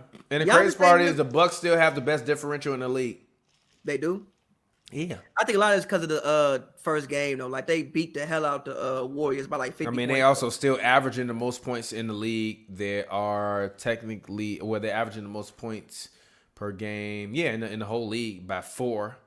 In terms of opponent points per game, they're middle of the pack. But in terms of, just kind of differential, I mean, they're still vastly ahead of everybody else. Conference record, they're decent. The thing that they haven't been doing this year has been winning away. They're 2-3 away, 5-1 at home. And their defense has slipped too. Their defense slipped, but I think their defense slipped because of the fact that Giannis is just in and out of the lineup. And I think after the run you had last year, you just want to make sure you can get the Greek Freak to the playoffs, man. That's fair.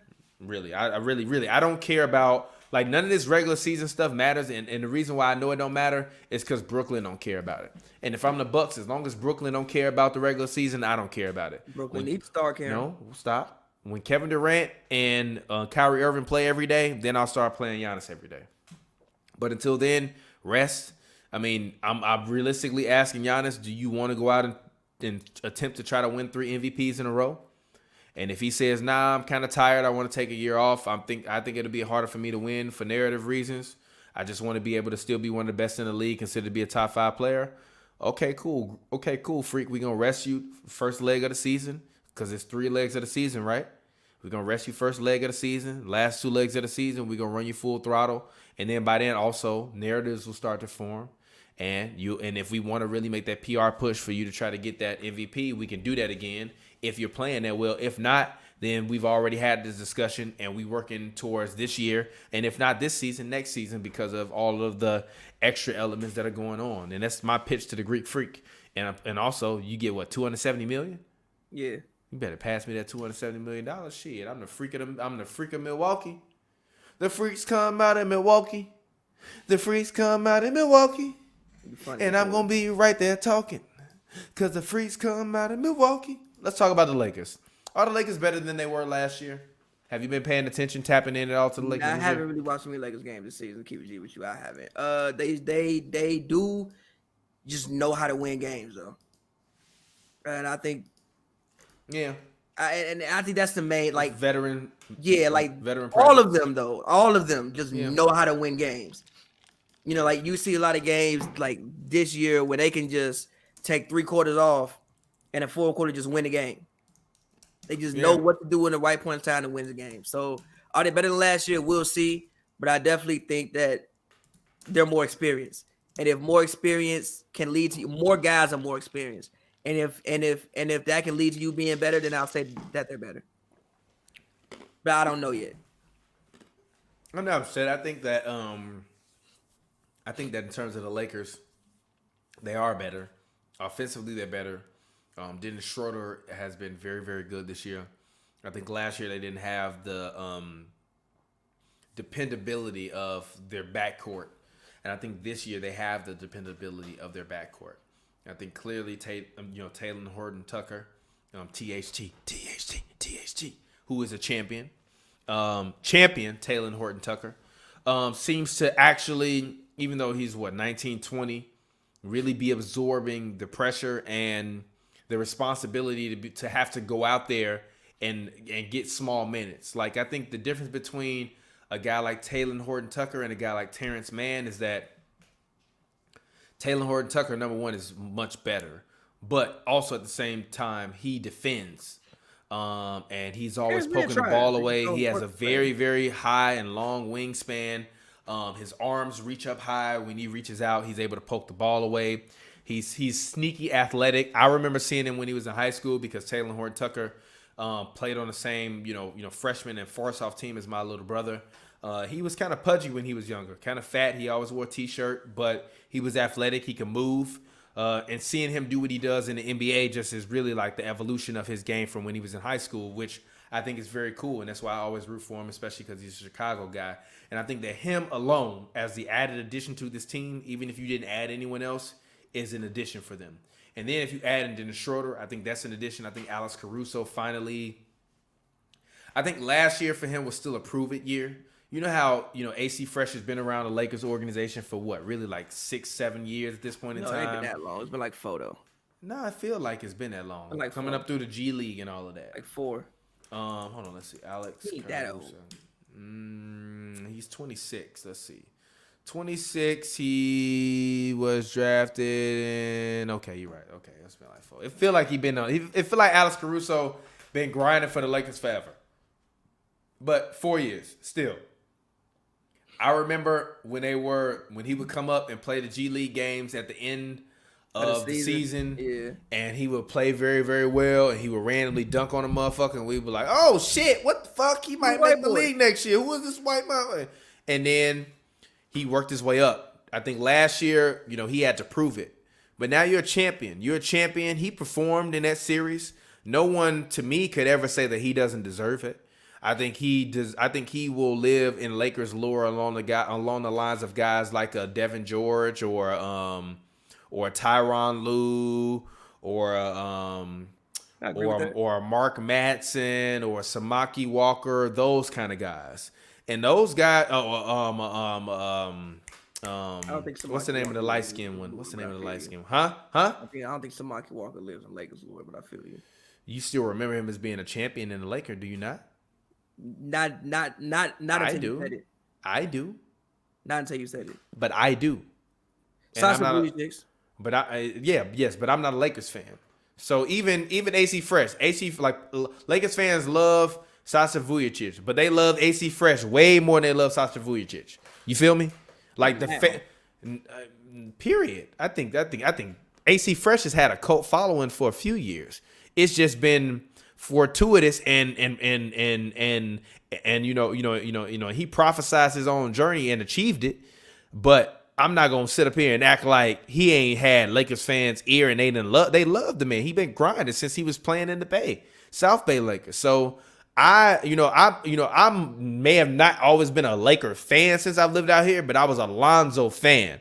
So when Lonzo got drafted, I leaned in heavy to the Lakers, which meant that AC Fresh was a part of that. And now that Lonzo isn't on the Lakers anymore, I don't root for the Lakers anymore. But AC Fresh been AC Fresh. So he's a guy that you got him and Taylor Horton-Tucker off your bench. Taylor Horton-Tucker, to me, next year will be starting unequivocally without a doubt. I really believe that. Yes. He is dynamic enough. He offers you enough on offense, and I think he'll offer you enough on defense. He will be in his third year off, second year off the bench. If the Lakers repeat this year, he's a 2-time champion. KCP not getting paid that much damn money. And also, if Taylor Horton-Tucker becomes a starter, we really don't need to go out and invest heavy into the free agency market.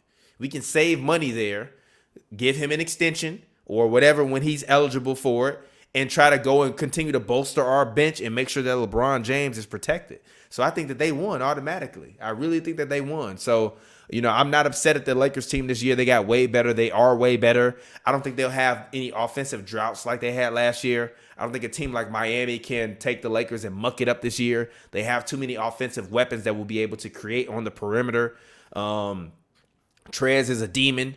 He seems to have, tried to work on his touch and his variety of moves around the basket. Last year, I felt like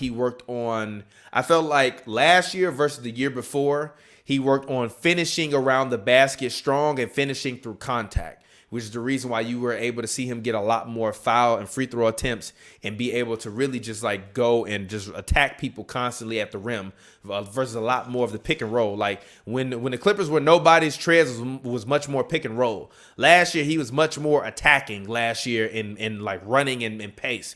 This year with the Lakers, I see him trying to open up the bag a little bit more, do things a little bit differently, establish his footwork. That's what I want to see from him. So I'm proud of him. Go ahead. That we used to see Trez work on in warm-ups. Like Trez will work on those like, jump shots and those like 10-foot joints. And he's doing the stuff that's going to keep him in the league for 12, 13, 14 years. He's doing stuff that even when, his athleticism phase, if he can, hit that 15-footer, hit like get you a Kurt Thomas type shot, get you even Udonis Haslem had, like a jumper. He's doing the things that can, get you having the lead for 15 years. And actually, so far, the Lakers are actually better on defense than they are even offense. They have the third best defense and the fifth best offense when it comes to rating. So, hey, I guess so. I think that we'll see. But right now, I guess so. Even the Bulls game they played, like some of those big shots down the stretch, Brian didn't even touch the ball. It was like Schroeder. Like that would have never happened last year. Yeah, it definitely. Never happened last year. So yeah, we'll see. Definitely. And that I think is a blessing. Like you mentioned earlier in the show that Anthony Davis wasn't playing that well. Well, okay, he might not be playing that well now, but look at the weapons that they have. Last year, if Anthony Davis wasn't playing that well, Lakers fans would have been like, "Oh man, we might not. I don't know, man. AD got to be playing better in order for us to be whatever." And I just think that this year the Lakers are just a much better and much more finely tuned machine. I don't think he's not playing that well. He's just not having the way you kind of sounded. Yes, yes. I want to recant that. He's not playing that well. He's just not having the year that maybe you would have expected him to have coming off a championship so far. You were thinking that maybe this could be his championship hangover. That's why they call it a championship hangover. Am I wrong? You were thinking that maybe this could be his MVP year. It definitely would not be that. I don't think it will, at least, unless something drastically changes. I just want to say, Pavy trade is so bad, we getting text messages. It wasn't bad. Pavy trade so bad, I posted the clip, and we getting text messages about it, bro. It wasn't bad. Everybody like, Siakam to the Magic, what? What's wrong with that? You do good dope. That's what's wrong with it. No, hell terrible trade. Hold on. I want to call Cam. No, I want to call Cam. Call him. Put him on. Actually, send him the link. Actually, hold on. Wait a minute. Hold on. Actually, I'm finna tell him to call him. Hold on. I don't. You said Siakam top 25 player in the league. Now you say to the Magic it don't make no sense, huh? What you mean for that? How that don't make no sense? For your package, that's what he talking about. For the package that you said, it don't make no sense. They got 2 fucking first round picks. Basura, and Aaron Gordon and cap space. But while we wait on the Cam to call in, we got a submission from Twitter. From Mr. Teddy Hart, he says, "Does the Mavs' big three of Luka, LaVine, and Kristaps Porzingis make sense to y'all?" 3 first round picks for goddamn Zach LaVine. The hell wrong with you? This is a better trade than your trade. For the Bulls, yeah. For the Mavs, if I'm the Bulls, I'm doing this. You gonna trade 3 first round picks for Zach LaVine? If I'm the Mavericks, low key, I'm doing it. 3 unprotected picks for Zach LaVine? No, I'm not gonna do unprotected. We're gonna do lottery protection on the last. We're gonna do top 5 protect the last 2. Lottery protection, the second one, and let's do it. Let's do it. Luka, Zach LaVine, and Kristaps. Gee, how you stopping us from scoring? That's fine. Shooting. We are shooting. That's fine. We are shooting. My shooter gonna shoot you. Yeah. I'm not playing. Like, if you the Bulls, you get 3 first rounders. You not taking that? But them first rounders. And Josh Richardson. Them first not gonna be good first though. That's the thing. They're gonna be late first round picks though. I agree. I'm not doing unprotected. That man on the finest of that Colombian. If you think I'm doing unprotected, no. Not doing the unprotected. I'm not doing unprotected sex or unprotected picks. I'm sorry. Not rocking with either one. But yeah, not rocking with that. But anyways. It's a way better trade, but take out Josh Richardson, huh? Well, how you gonna take out Josh Richardson? You gonna trade Josh Green if 3 picks for Zach LaVine? G? Who are you putting in there? Y'all gotta stop. At a certain point, y'all be wilding too. Anyways, let's go ahead. Let's actually move on to the segment that I'm actually going to bring back on a weekly basis. Are you a believer? Let's close out the show with this. Are you a believer? Here we go. Random talk. Let's get it. Cam Buford. Let's go, Cam. What's up? What's up, fellas? Not make no sense, bro. Hey, pull your trade up, Pavy. I had to pull over on the side of the road. Listen, after I saw that BS. What? Ow! Man, you just showed me how to get into this trade portal, and this is the shit you doing with it? How? This What's wrong with the trade? Siakam to Orlando for some second round picks. It was two first round picks. Two first round picks. It was two first round picks. It was Aaron Gordon and it was Evan Fournier. At first it was 2 second round picks. No. He eventually added 2 first round picks. No. Eva Longoria and who? Evan Fournier and Aaron Gordon. Get the fuck out of here, man. Listen. Here is my rationale. The Raptors are terrible. They suck. Lowry is getting paid $30 million. He is 35 years old. It's going to run out after next season. You just signed Siakam to $190 million. Maybe you don't like the way he's been playing. You want to cut your losses, get bad, and hopefully rebuild in 1 year. If you make this trade, Fournier is getting $17 million, but he's on his final year of his deal. Aaron Gordon is getting paid $18 million. He has 2 years left. Aaron Gordon is still a good player. He can maybe give you 15 to 18 points a night. That means next year, coming into the draft, you will have 2 first-round picks.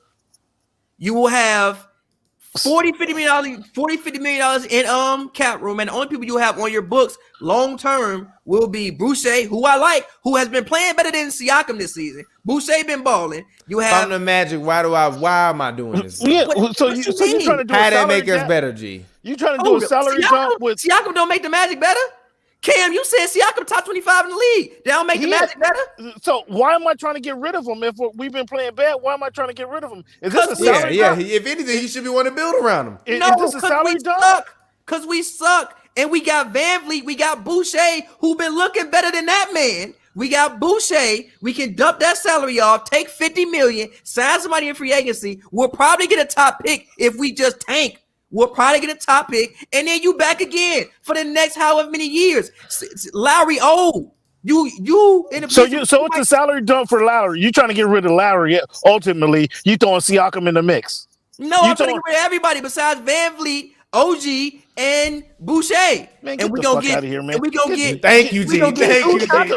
No, listen. Thank you, G. And we can listen. Hey, Thomas, what did old boy say?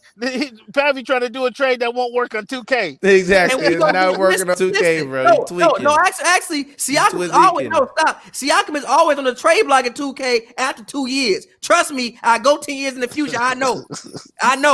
He always on the trade block after 2 years. So what I'm trying to tell y'all is this. Again, we gonna take this money. We can get a guy something like Andre Drummond, a Victor Oladipo, maybe a John Collins. Maybe you know what? Things might get crazy. Maybe you bring Kawhi back. I don't fucking know. 20 Maybe minutes. you do something crazy. You know that there are people with jobs that have things to do and they listening to you talk about this in their ear right now in podcast version. And then again for the Magic, I get Siakam. I got Vucevic. Next year I got Siakam, Isaac, Cole Anthony, Markelle Fultz, and Vucci, man. And off the bench I got Terrence Ross and Bamba and the fucking Prince Farouk. I'm balling. Hey, thank Pavy, you, bro. Pavy, stop it. Come up with something else, buddy. That ain't the one. That ain't the one. What you tell me? You said Orlando. What you mean? Hold on, wait. Orlando man don't make sense. You don't need no free agent. You got fucking Siakam. What's the Orlando don't get free agent? I mean, I can't be mad at this. You just trying to salary dump. And why is Toronto going for that?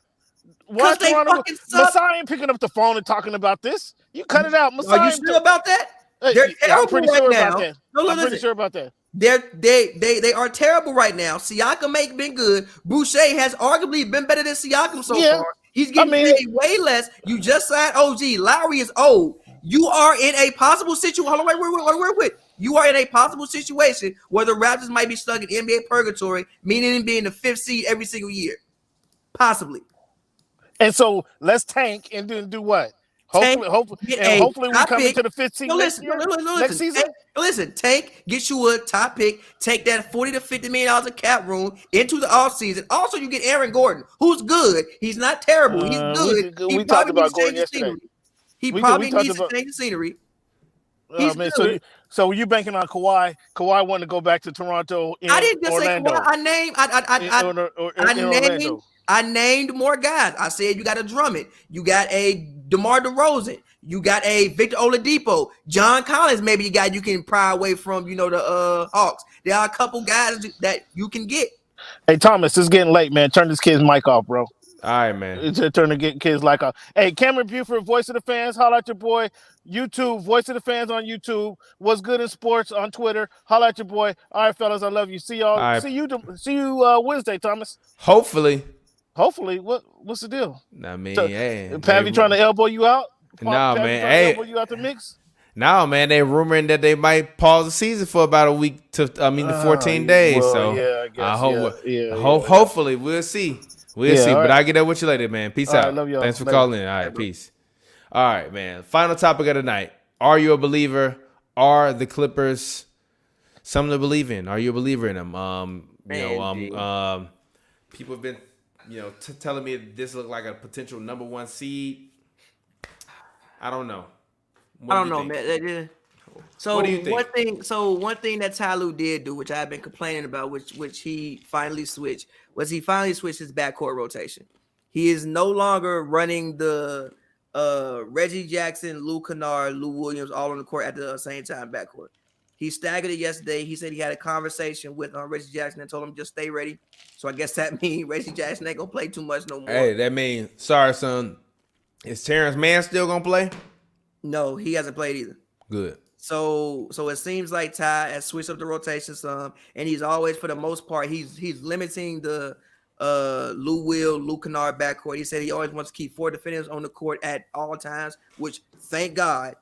So we'll see how that goes.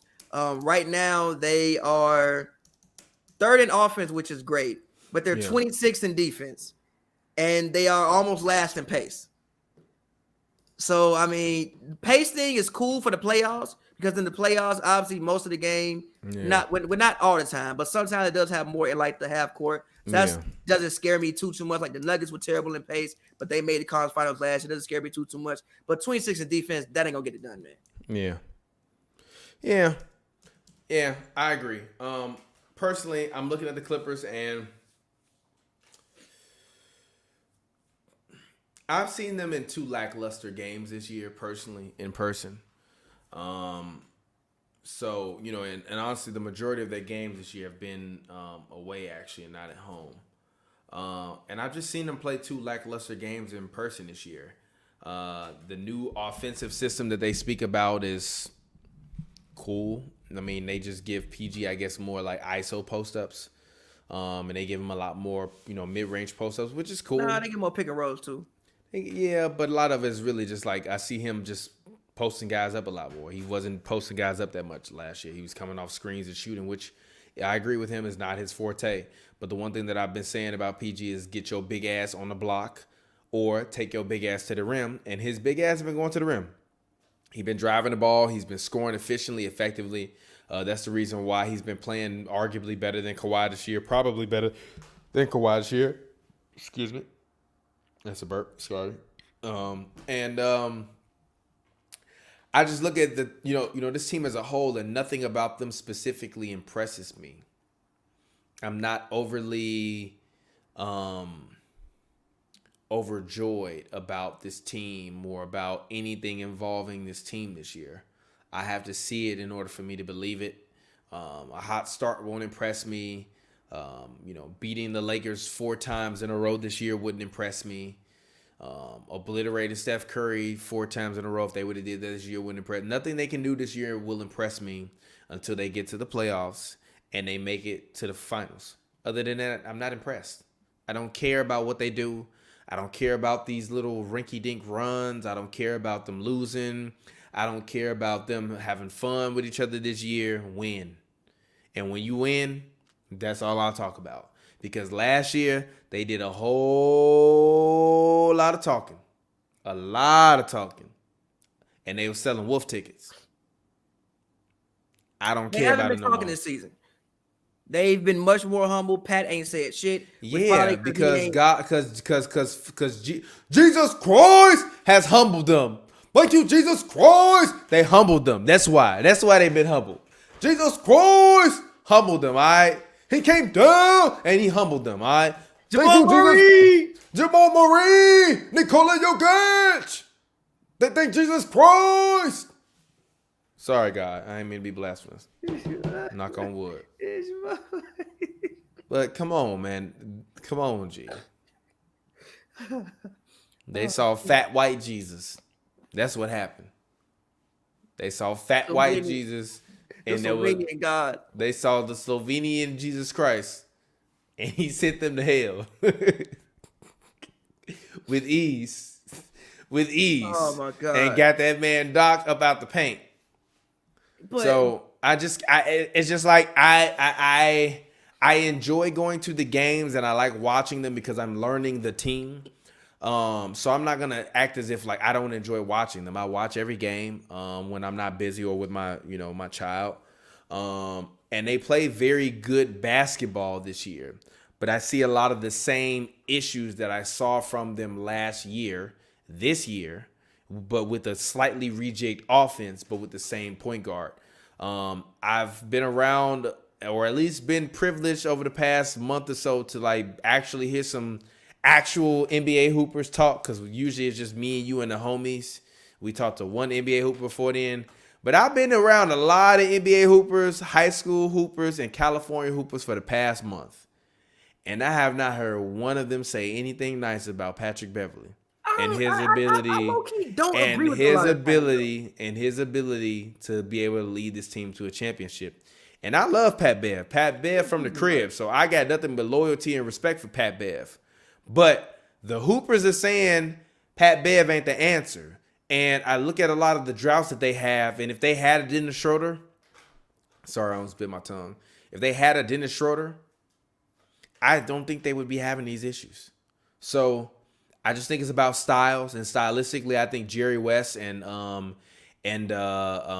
Lawrence Frank wanted to build a defensive-minded team with two. Wait a second. Let me finish, and then you can retort.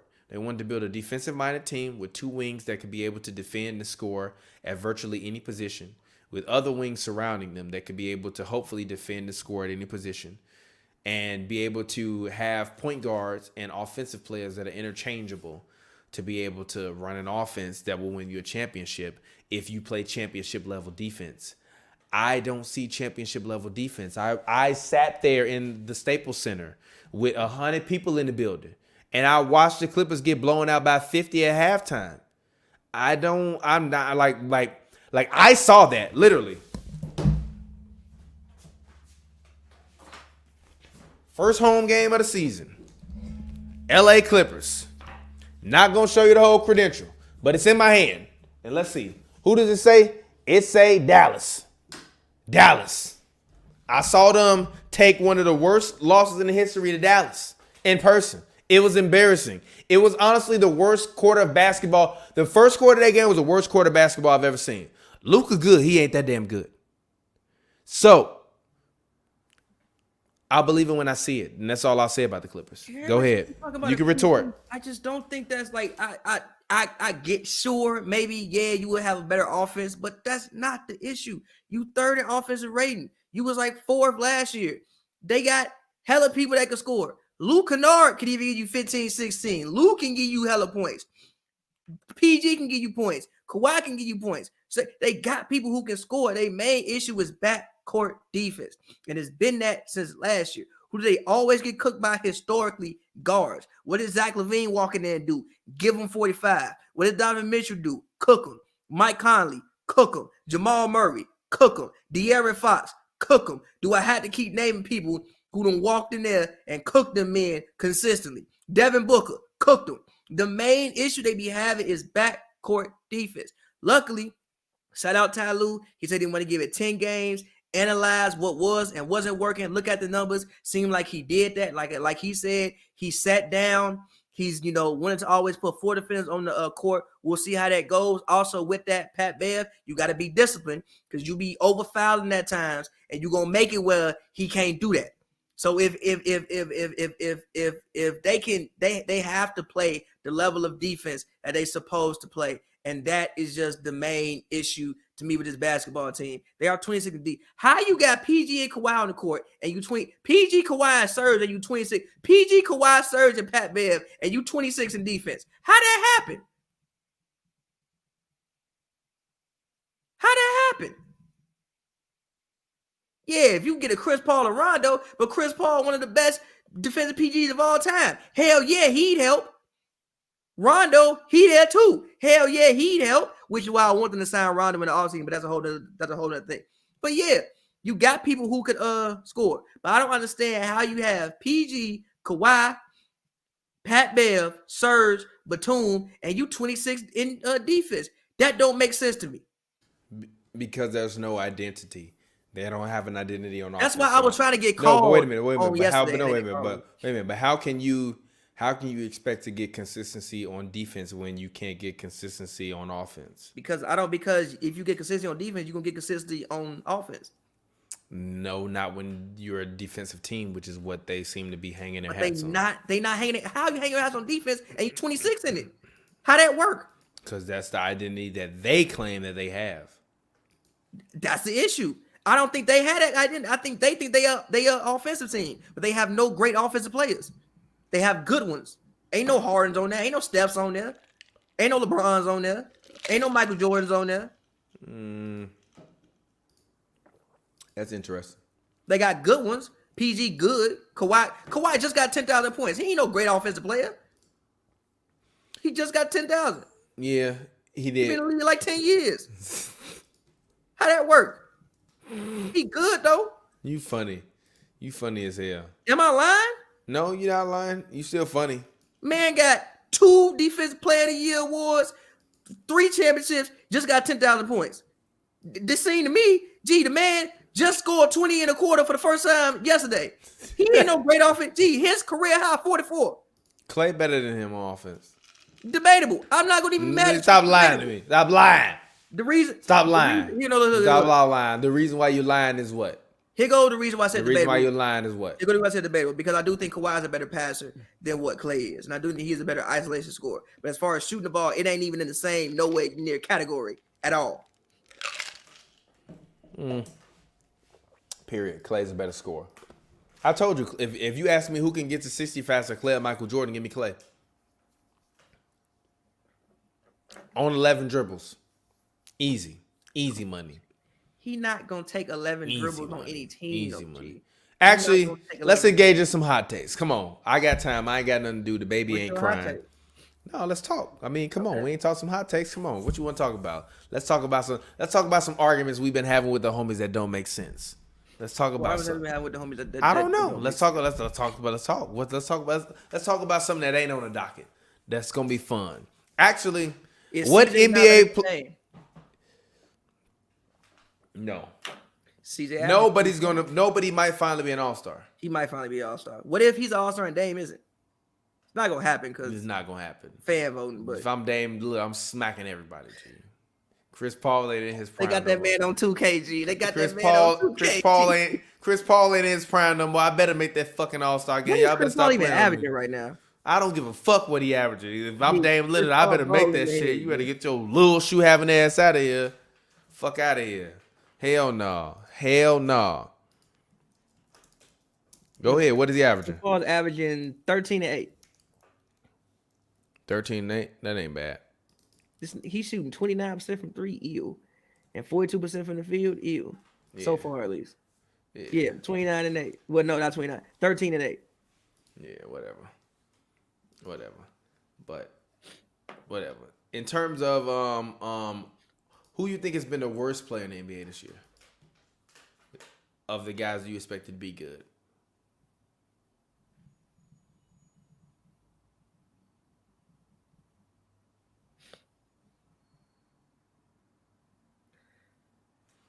We're rating.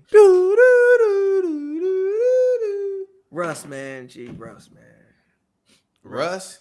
He just hurt, bro. Russ, G. He just hurt. Russ, G. When he there, they can't win, G. Why? When he there, they can't win, G. Russ. Why? G. I'm sorry. Why do you think they can't win without Russ? I mean, with Russ. I don't know, bro. Russ, G. Russ or... This is a question. Is it over for Russell Westbrook? Yes, G. What did I tell you, though? What did I tell you? We agreed on this. No, but what did I tell you? We both agreed on this. No, I don't care what we agreed on. What did I tell you? Melo 2.0, G. Russ gonna wind up playing in Orlando next to Markelle Fultz. Russ still averaging a triple-double. I swear to he's still like, but like G, it just ain't translating, bro. That man shooting G. This man is averaging 19. He's shooting 37 points. He's shooting 37%, G, from the field, bro. G, the man shooting 65% from the free throw line, G. And he playing 37 minutes and doing this, G. He played 7 games this year? Yes. Talking about he led him to the first win. No, he didn't, G. Russ. Who said that? G. Russ pulled up for 3, left the gooseneck up, and was the reason why they created the run out. That's not why that happened, G. Russ had nothing to do with that, G. He had nothing to do with that, G. That man literally pulled up for 3, left the gooseneck up. Whoever sprinted out and got the layup because he leaving the gooseneck up and didn't get back. Russ, G. And it hurts me to say it, G. Russ, G. Russ. Really, Russ. And then, honestly, outside of Russ, bro, I gotta go with Dame. Dame ain't been having the kind of year that I thought he was gonna have. He ain't been having that kind of year so far. CJ has been, and again, I think Dame will pick it up, but CJ Dame has gotten better every single year to me. I can't say this year so far this year. I mean, that he's gotten better. I mean, well, you expect him to get better, or do you expect this to finally be the year that it is what it is for guys like Dame? I think you might be thinking a little bit too hard on that one. No disrespect, but it's like he's a guy that sometimes it's the end of I don't think it's the end of his run, but sometimes it might be the beginning of the end of the run. Does that make sense? Then if you Portland, what you do? Because again, you see, Portland in a tough situation. CJ 29, Dame 30. What you do? What do you mean? What you do? I told you what they should do a long time ago. They should have traded Dame, or they should have traded CJ. So I'm confused. I'm confused. What are you asking me? I'm asking you. What are you asking me? What do you mean? What do you do? What do you mean? What do you do? If it's the end of their run, then what's up? It is what it is. You should have invested all of that money into it. I'm not mad at getting paid that much though. Yeah, but Dame is getting paid a lot of money though. But Dame I'm not going to be upset at the organization for investing in their players. Dame deserves it. Huh? Dame deserves money. He does. I'm not upset at that. Outside of Bill Walton, he's the best player in that franchise history. To hell with Clyde Drexler. Outside of Bill Walton. Yeah, I'm not upset at that. I actually respect you for saying that he's not better than Bill Walton. No, Bill Walton MVP and led him to the only championship. Bill Walton.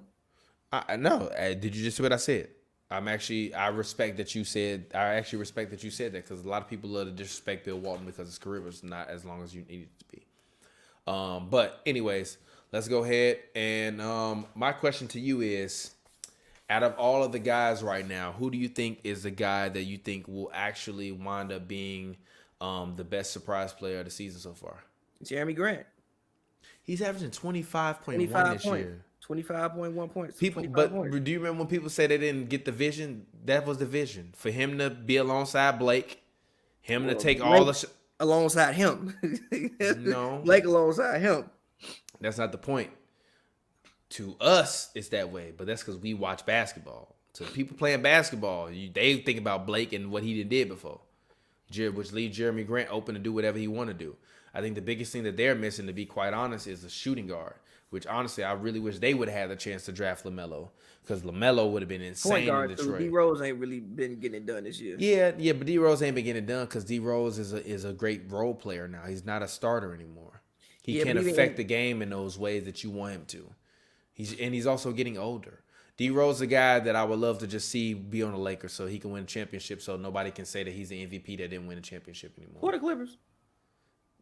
Actually, no. Hell no. I'm not gonna lie. I cover the Clippers. I will believe a Clippers championship when I see it. I feel you. After what I saw last year and that embarrassment, I will believe it when I see it. Ashley Nicole literally laughed at me after game 5, bro.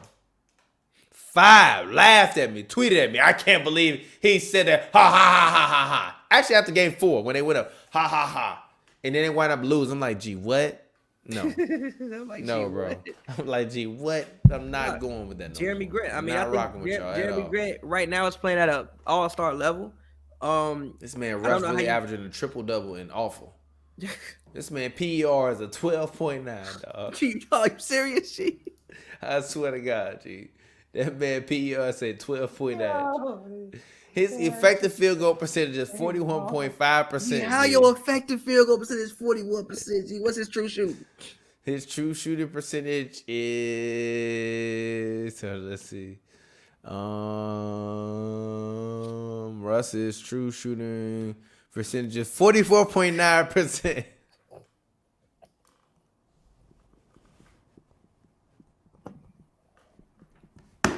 It ain't gotta be like this, G. It ain't gotta be like this, dog. Bro, I've never seen a player with true shooting percentage below 50, bro. Whoa. It ain't, oh my God. It ain't gotta be like this. Before that, his worst was his rookie year, which was 48.9%. It ain't gotta His be value over replacement right now is 0. His win shares right now is minus 0.2. His win shares for 48 is minus 0.45. His offensive win shares is minus point is minus every category. it's minus 0.4. His defensive win shares is 0.2. Okay. His usage percentage is 29.4. Gee, this man turnover percentage is 19.7. Do you know how much you hurt your team? Gee, this man. His percentages. Gee, he got to be. Gee, Russ averaging 5.3 turnovers a game. G. What is he in usage? Top what? He got to be top 20, top 25 in usage. G. Yeah, this is not good, Russ. This ain't it. G. Yeah, it might ain't gotta be like this, Russ. It might be over for us. Gee, this man Russ in usage percentage. Where is the usage percentage that at? This man is okay. He just 20. C-Rez 100. I got you in about 10 minutes. Drop a like if you're watching. He top 20. Well, listen. Bradley Beal is second in usage percentage. But this ain't it, G. Gee, how your PR 12? It ain't G. It is G. Bradley Beal offensive plus minus is 5.8. This man win shares Bradley Beal is not on here because he don't be winning basketball games. Value over replacement player Bradley Beal is also not on here because he didn't win basketball games. But still, G, this man Russ, G, like, bro, why it don't have to be like this, G. Anyways, final question from the fan. Question for TPJ. Come on, G. For that salary of Rudy Gobert, wouldn't you rather have JaVale McGee, who can do about 75% of Rudy Gobert, and use the rest of that money for an all-star player who can get? Now, the question is, would I rather have a JaVale McGee and that for 75% less of that salary and be able to get somebody else? If I can pick the person, yes. Who you gonna pick? Name me the man. Who you want me to have? Who available? That means they rated 86 on 2K. That means like Andre Drummond. Anybody? Victor Oladipo. Anybody? People like that. Now, what is Rudy Gobert rated? I think 87. Let me see.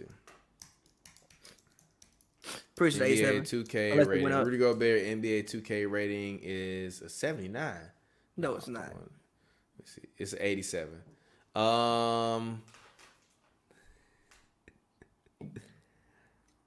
Give me Bam Adebayo.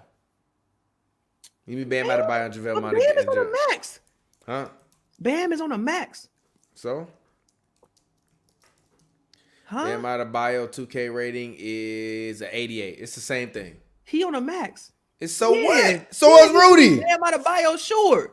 Yeah, so is Rudy. Bam Adebayo. Rudy on the max too. Rudy on the super max. Yeah, but also I think Bam Adebayo could possibly win Defensive Player of the Year. Yeah, sure. Rudy won 2 of them. What are you talking about? I'm saying, like, yeah, obviously, if you give me Bam Adebayo, yeah, sure. You said name a man. That's the same rating. I just named you a man.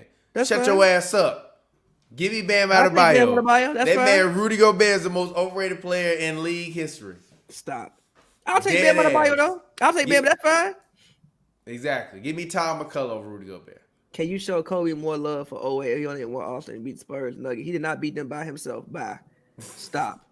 Pau Gasol was on that team. Lamar Odom was on that team, and also that the Nuggets only had one All-Star. Well, maybe Bill bro might have been an All-Star. Maybe Chauncey was he in 08 on there? No idea. I'm ready to go eat a Philly cheesesteak, which I'm about to make. Any final words? Ready to go spend some time with my family. I've been working all day. Nah. When I get to 50,000 streams on Letters to My Ex, I'm dropping a new song. So make sure y'all get that record to 50,000 streams. You can go to pavers.com right now and go 50,000 period or 50,000 on one platform? On Spotify. Okay, well, you said 50,000. 50,000 on Spotify. Y'all got to stop being mean to Rudy Gobert. Anyways, as always, thank you for supporting us. If you're watching this right now, make sure you drop a like. We appreciate you. Okay, what should be the name of this episode? I think I'm going to name this episode Call LaMelo on the Burner because I like what I have for the cover because the cover going to be fire. But the episode titles are AI Order 9,000 Mozzarella Sticks, Call LaMelo on the Burner, $30 million. Damian Lee got more game winners than Steph. Damian Lee got more game winners than Steph. I don't want to name that. All right. I'm not naming that shit. Should name it LaMelo on the whatever you. I'm naming it Call LaMelo on the Burner. Wait until call that man on the burner, G. Call that man on the burner, bro. Why we call him on the burner? I forgot what I said, but whatever I said, it made sense. Call that man on the burner. Right. Actually, I think I said, oh no. What did I say? I said, if that's the case, then call that man on the burner. Oh, I forgot what I said. Hey, why did I say call LaMelo on the burner? Somebody comment that in the chat room right now. I can't remember it. Somebody said HNB hired GM Mode Pavy. He ain't GM of the team, G. He ain't GM the Hoops and Brews All-Stars, G. Hey, by the way, also in our fantasy league, I am 3-0. Shout out to you. 3-0 in our fantasy league. And then, what about in Baron Davis fantasy league? BD ass last week. Oh, you did? Oh, last week. I gotta see and I'm 2-1 in this fantasy league. Oh no, Pavy talking shit. Oh man, you talking shit about Baron Davis? Yeah, he deserve it. I can't wait for the next episode of Who Got Game. It's gonna be epic. I can't wait either because they were talking shit. Talking about some. It's gonna be epic. Hey, I'm coming on next episode of Who Got Games. I'm popping bottles and everything. Huh? Let me see. I don't even want to show my team, bro. Hey, Slick. You picked I'm sorry. Hey, Sleeper. Yeah, I need y'all to get that NBA site up ASAP, bro. Right now in the Slick League, I'm 0-2. Trash. In the Hoops and Brews League, I'm 1-1. Trash. I'm 3-0. And I have a 96. How am I 1-1 then? And how are you 3-0? What? How am I 1-1 and you 3-0? How you 1-1? I don't know. I don't know. My shit saying 1-1. Well, I don't know why I say 1-1. I'm 3-0. Let me see. I'm 1-2, and in BD League I'm 0-3. Bro, I had terrible draft positions, bro. You just drafted terribly in general. I didn't draft terribly in general. You drafted terribly. It wasn't nobody there, bro. You drafted terribly. It wasn't nobody there, bro. I'm making magic with my teams. I'm getting destroyed right now again, bro. I have Donovan Mitchell, Eric Bledsoe, Derrick Rose, Kawhi Leonard, Domantas Sabonis, Bogdanovich, Yusef Nurkic, Rui Hachimura, Marcus Smart, Rondo, who ain't played at all, Luke Kennard, Anthony Edwards, Isaac Okoro, and Bismack Biyombo in BD's league. And then our Oops and Brews. My shooting guard empty this week. I ain't know that. Damn. Bro, they killing me. But right now, in my league right now, I got Donovan Mitchell, Elfrid Payton. It's a 22-team league. Donovan Mitchell, Elfrid Payton, Eric Gordon, who still ain't been playing that much day-to-day, Brandon Ingram, Trez, Tristan Thompson, who's out. I didn't know that. Great. Tristan Thompson, Jeremy Grant is in my utility spot. He been playing great. Shout out to him. I have Denny Avita, James Johnson on my bench, Wesley Matthews, Brent Forbes, Damian Lee, and Caleb Martin. By the way, What you mean? I drafted what you mean? I drafted Jeremy Grant, bro. Off subject, C-Rez, I love Icy Twat, and Icy might do that. My team is Malcolm Brogdon, well, in our league, Malcolm Brogdon, Lonzo Ball, Joe Harris, OG Anunoby, Bam Adebayo, Paul Millsap, Andre Drummond, Chris Boucher, Bismack Biyombo, George Hill, Austin Rivers, Darius Bazey, and Jabari Parker, and Aaron Baines. I'm about to drop Jabari because he does nothing for me. And in the Slick League, I have Steph Curry, Michael Beasley, Karis LeVert, Jeremy Grant, Joel Embiid, Christian Wood, DeMarcus Cousins, Gordon Hayward, DeAndre Hunter, Terrence Ross, Joe Harris, John Morant, and David Bartons, and Aaron Baines. I got a squad in both leagues. A squad. I don't know how you beating me. What you mean? You don't know how? I don't know how you beating me. Because everybody I have gets a double-double. It's a conspiracy. No, because you got scorers, bro. Like, you picked Donovan first. That's stupid. Donovan gonna give you points. It's not gonna give you much in fantasy. Everybody I pick is gonna give me multiple stats. Like, Drummond is the fantasy Michael Jordan. Because you know he's finna give you 18 points, 15 boards, 2 blocks, and a steal. Let me see. I got 5 trade proposals. I got 1 trade proposal from Malik Monk, Alex Caruso, and Kevin Knox for Brandon Ingram. Fuck out of here. 1 for Marcus Morris, Jeremy Grant. Fuck out of here. 1 for Ben Simmons and Brandon Ingram. It's a decent. Well, no, don't do that. Ben be hurt. Yeah, I like Brandon Ingram actually. 1 for Jimmy Butler, Draymond Green, for Brandon Ingram, Donovan Mitchell, and Denny Avita for Draymond Green, Jimmy Butler, and Tyler Hero. No. Yes. I'm finna make that trade. I'm accepting that trade. We got to make some changes, bro. Damn. I got Fred VanVleet on my team. Why he ain't doing nothing? Fred. He's not gonna give you a double-double, bro. You got people who not giving you double-doubles, G. He ain't on my team. He was on my team. Where he go? Where he go? He was on my team. Where the hell Fred VanVleet go? I don't know where Fred VanVleet went on my team. He was on my team, but I definitely just made that trade, though. I got to make some drastic moves. So I accepted the trade. Now I have Jimmy Butler, Draymond Green, and Tyler Hero for Brandon Ingram, Donovan Mitchell, and Denny Avita. You told me I didn't need scores. I just traded both of my scores. Why did I just do that? I told you don't make that trade. Actually, no. Wait a minute. You should have kept BI. Whatever. BI can give you double-doubles. Whatever. It don't matter. At this point in this league right now, I am 1-2, and in the other league, I'm on 3. I gotta make some changes, bro. I'm not making no trades, bro. The only trade I feel like Tupac. I feel like Tupac. I gotta make these changes. Paul George on a trading block? Oh yeah, come on, give me that man. How would somebody do that? Stop. Be quiet. I'm not listening to you. I'll give you Donovan Mitchell, Marcus Smart, and I'll give you Anthony Edwards for Paul George. Somebody gonna take this trade. Somebody gonna take that trade and lose like a Marcus Smart been garbage in fantasy this year. Speaking of somebody that can fill up the stat sheet, garbage this year. I don't even look at the trade request because somebody sent me one. Nah, nobody. Somebody, JaVale McGee and Josh Jackson for Joe Harris. Nope.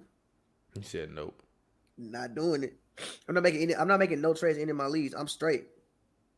I draft my team for no trades. I am. I'm straight. I like my team. I gotta lose like 3 in a row before I make a trade. Well, I lost 3 in a row, so why do you think I'm making trades? Somebody trying to trade me. Nope. Somebody trying to Bam Adebayo. Nope. Somebody RJ. Nope. Nope. Not making any of them trades. Yeah, bro. Nope. Yeah, exactly, bro. I'm not going. But I will say this. I won my fantasy championship in my league after losing 3 games in a row. On the football side, I got a feeling it's going to happen this time. This ain't football. Because I'm about to win this week versus this team named the Tourists in the HNB. By the way, our fantasy league is going for 4 years straight, bro. And we have 22 teams this year. And honestly, we could have had way more. So we've been filling it up. So I can't wait until we can get like a full 30-team fantasy league, bro. That's going to be disgusting, bro. By the way, at the end of this season, it's going to be a lot of teams that's going to be really bad, bro. Because 22 teams, bro, that's a lot of teams, bro. And I'm still cook. I'm telling you, I might go undefeated in our league. I might go undefeated. Chris might be the only person that might beat me. Chris. Somebody said, they said, let's do it, and they gave us their email. What they saying let's do it about? I have no idea. It's a bet. They say it's a bet. Oh, somebody betting. Somebody hit these fools in the chat room betting. Right. They betting that they said Russ can play defense. He's literally replaceable level. No, he's not as good a starter. He's definitely not an all-star this year. Somebody said that they gonna bet $100. They finna bet $100 in the comments right now. Lose that money, G. You finna lose, bro. That money gonna be gone, bro. Get ready to send that man his money, G. Right, you might lose that money. You better Don't be making bets in the Hoops and Brews comments, bro. It's not good for your pocket. You better log into Venmo right now, bro, because you might lose that money. That money might not be yours, bro. All right, man. Anyways, fans, as always, thank you for watching. It's been your boy TPJ. You can find me on Twitter, Instagram at RealTPJ. As always, this show co-stars rapper extraordinaire Pavy. Go ahead, get your plug in, talk to the people. Let them know where they can find you at. As always, man, follow me on Twitter at Pavy World, Pavy World, all one word. Like I said, make sure y'all go get letters of my exes to 50,000 streams on Spotify. I will drop another record once it's there. And yeah, Pavers.com, Paverb.com. Yep. And as always, please do not drink and drive. If you are under the ages of 21 or 18 in Canada, please do not drink. You better not be fucking drinking. Don't do it. It's wrong. Today's podcast is not sponsored by anybody, sadly, again, even though it's going to get thousands and thousands of views. But today I am drinking a Whole Garden beer, which is not sponsored by, but it is a German beer, a Whole Garden. It is naturally cloudy. It's a coriander and orange peel wheat beer. And it's very, very good, very, very enjoyable. And it actually is imported through St. Louis, but it's made in Belgium. 4.9% alcohol. Please, as always, drink in moderation. As always, it's been Hoops and Brews. I will get up with you next time. We will get up with you next time. And until then, stay fresh like you just got a max contract. Peace. Fresh like I just got a contract. Fresh like I just got a max. Roll up this, we ballin' to the max. Fresh like I got a contract. Moving through the city, we be going.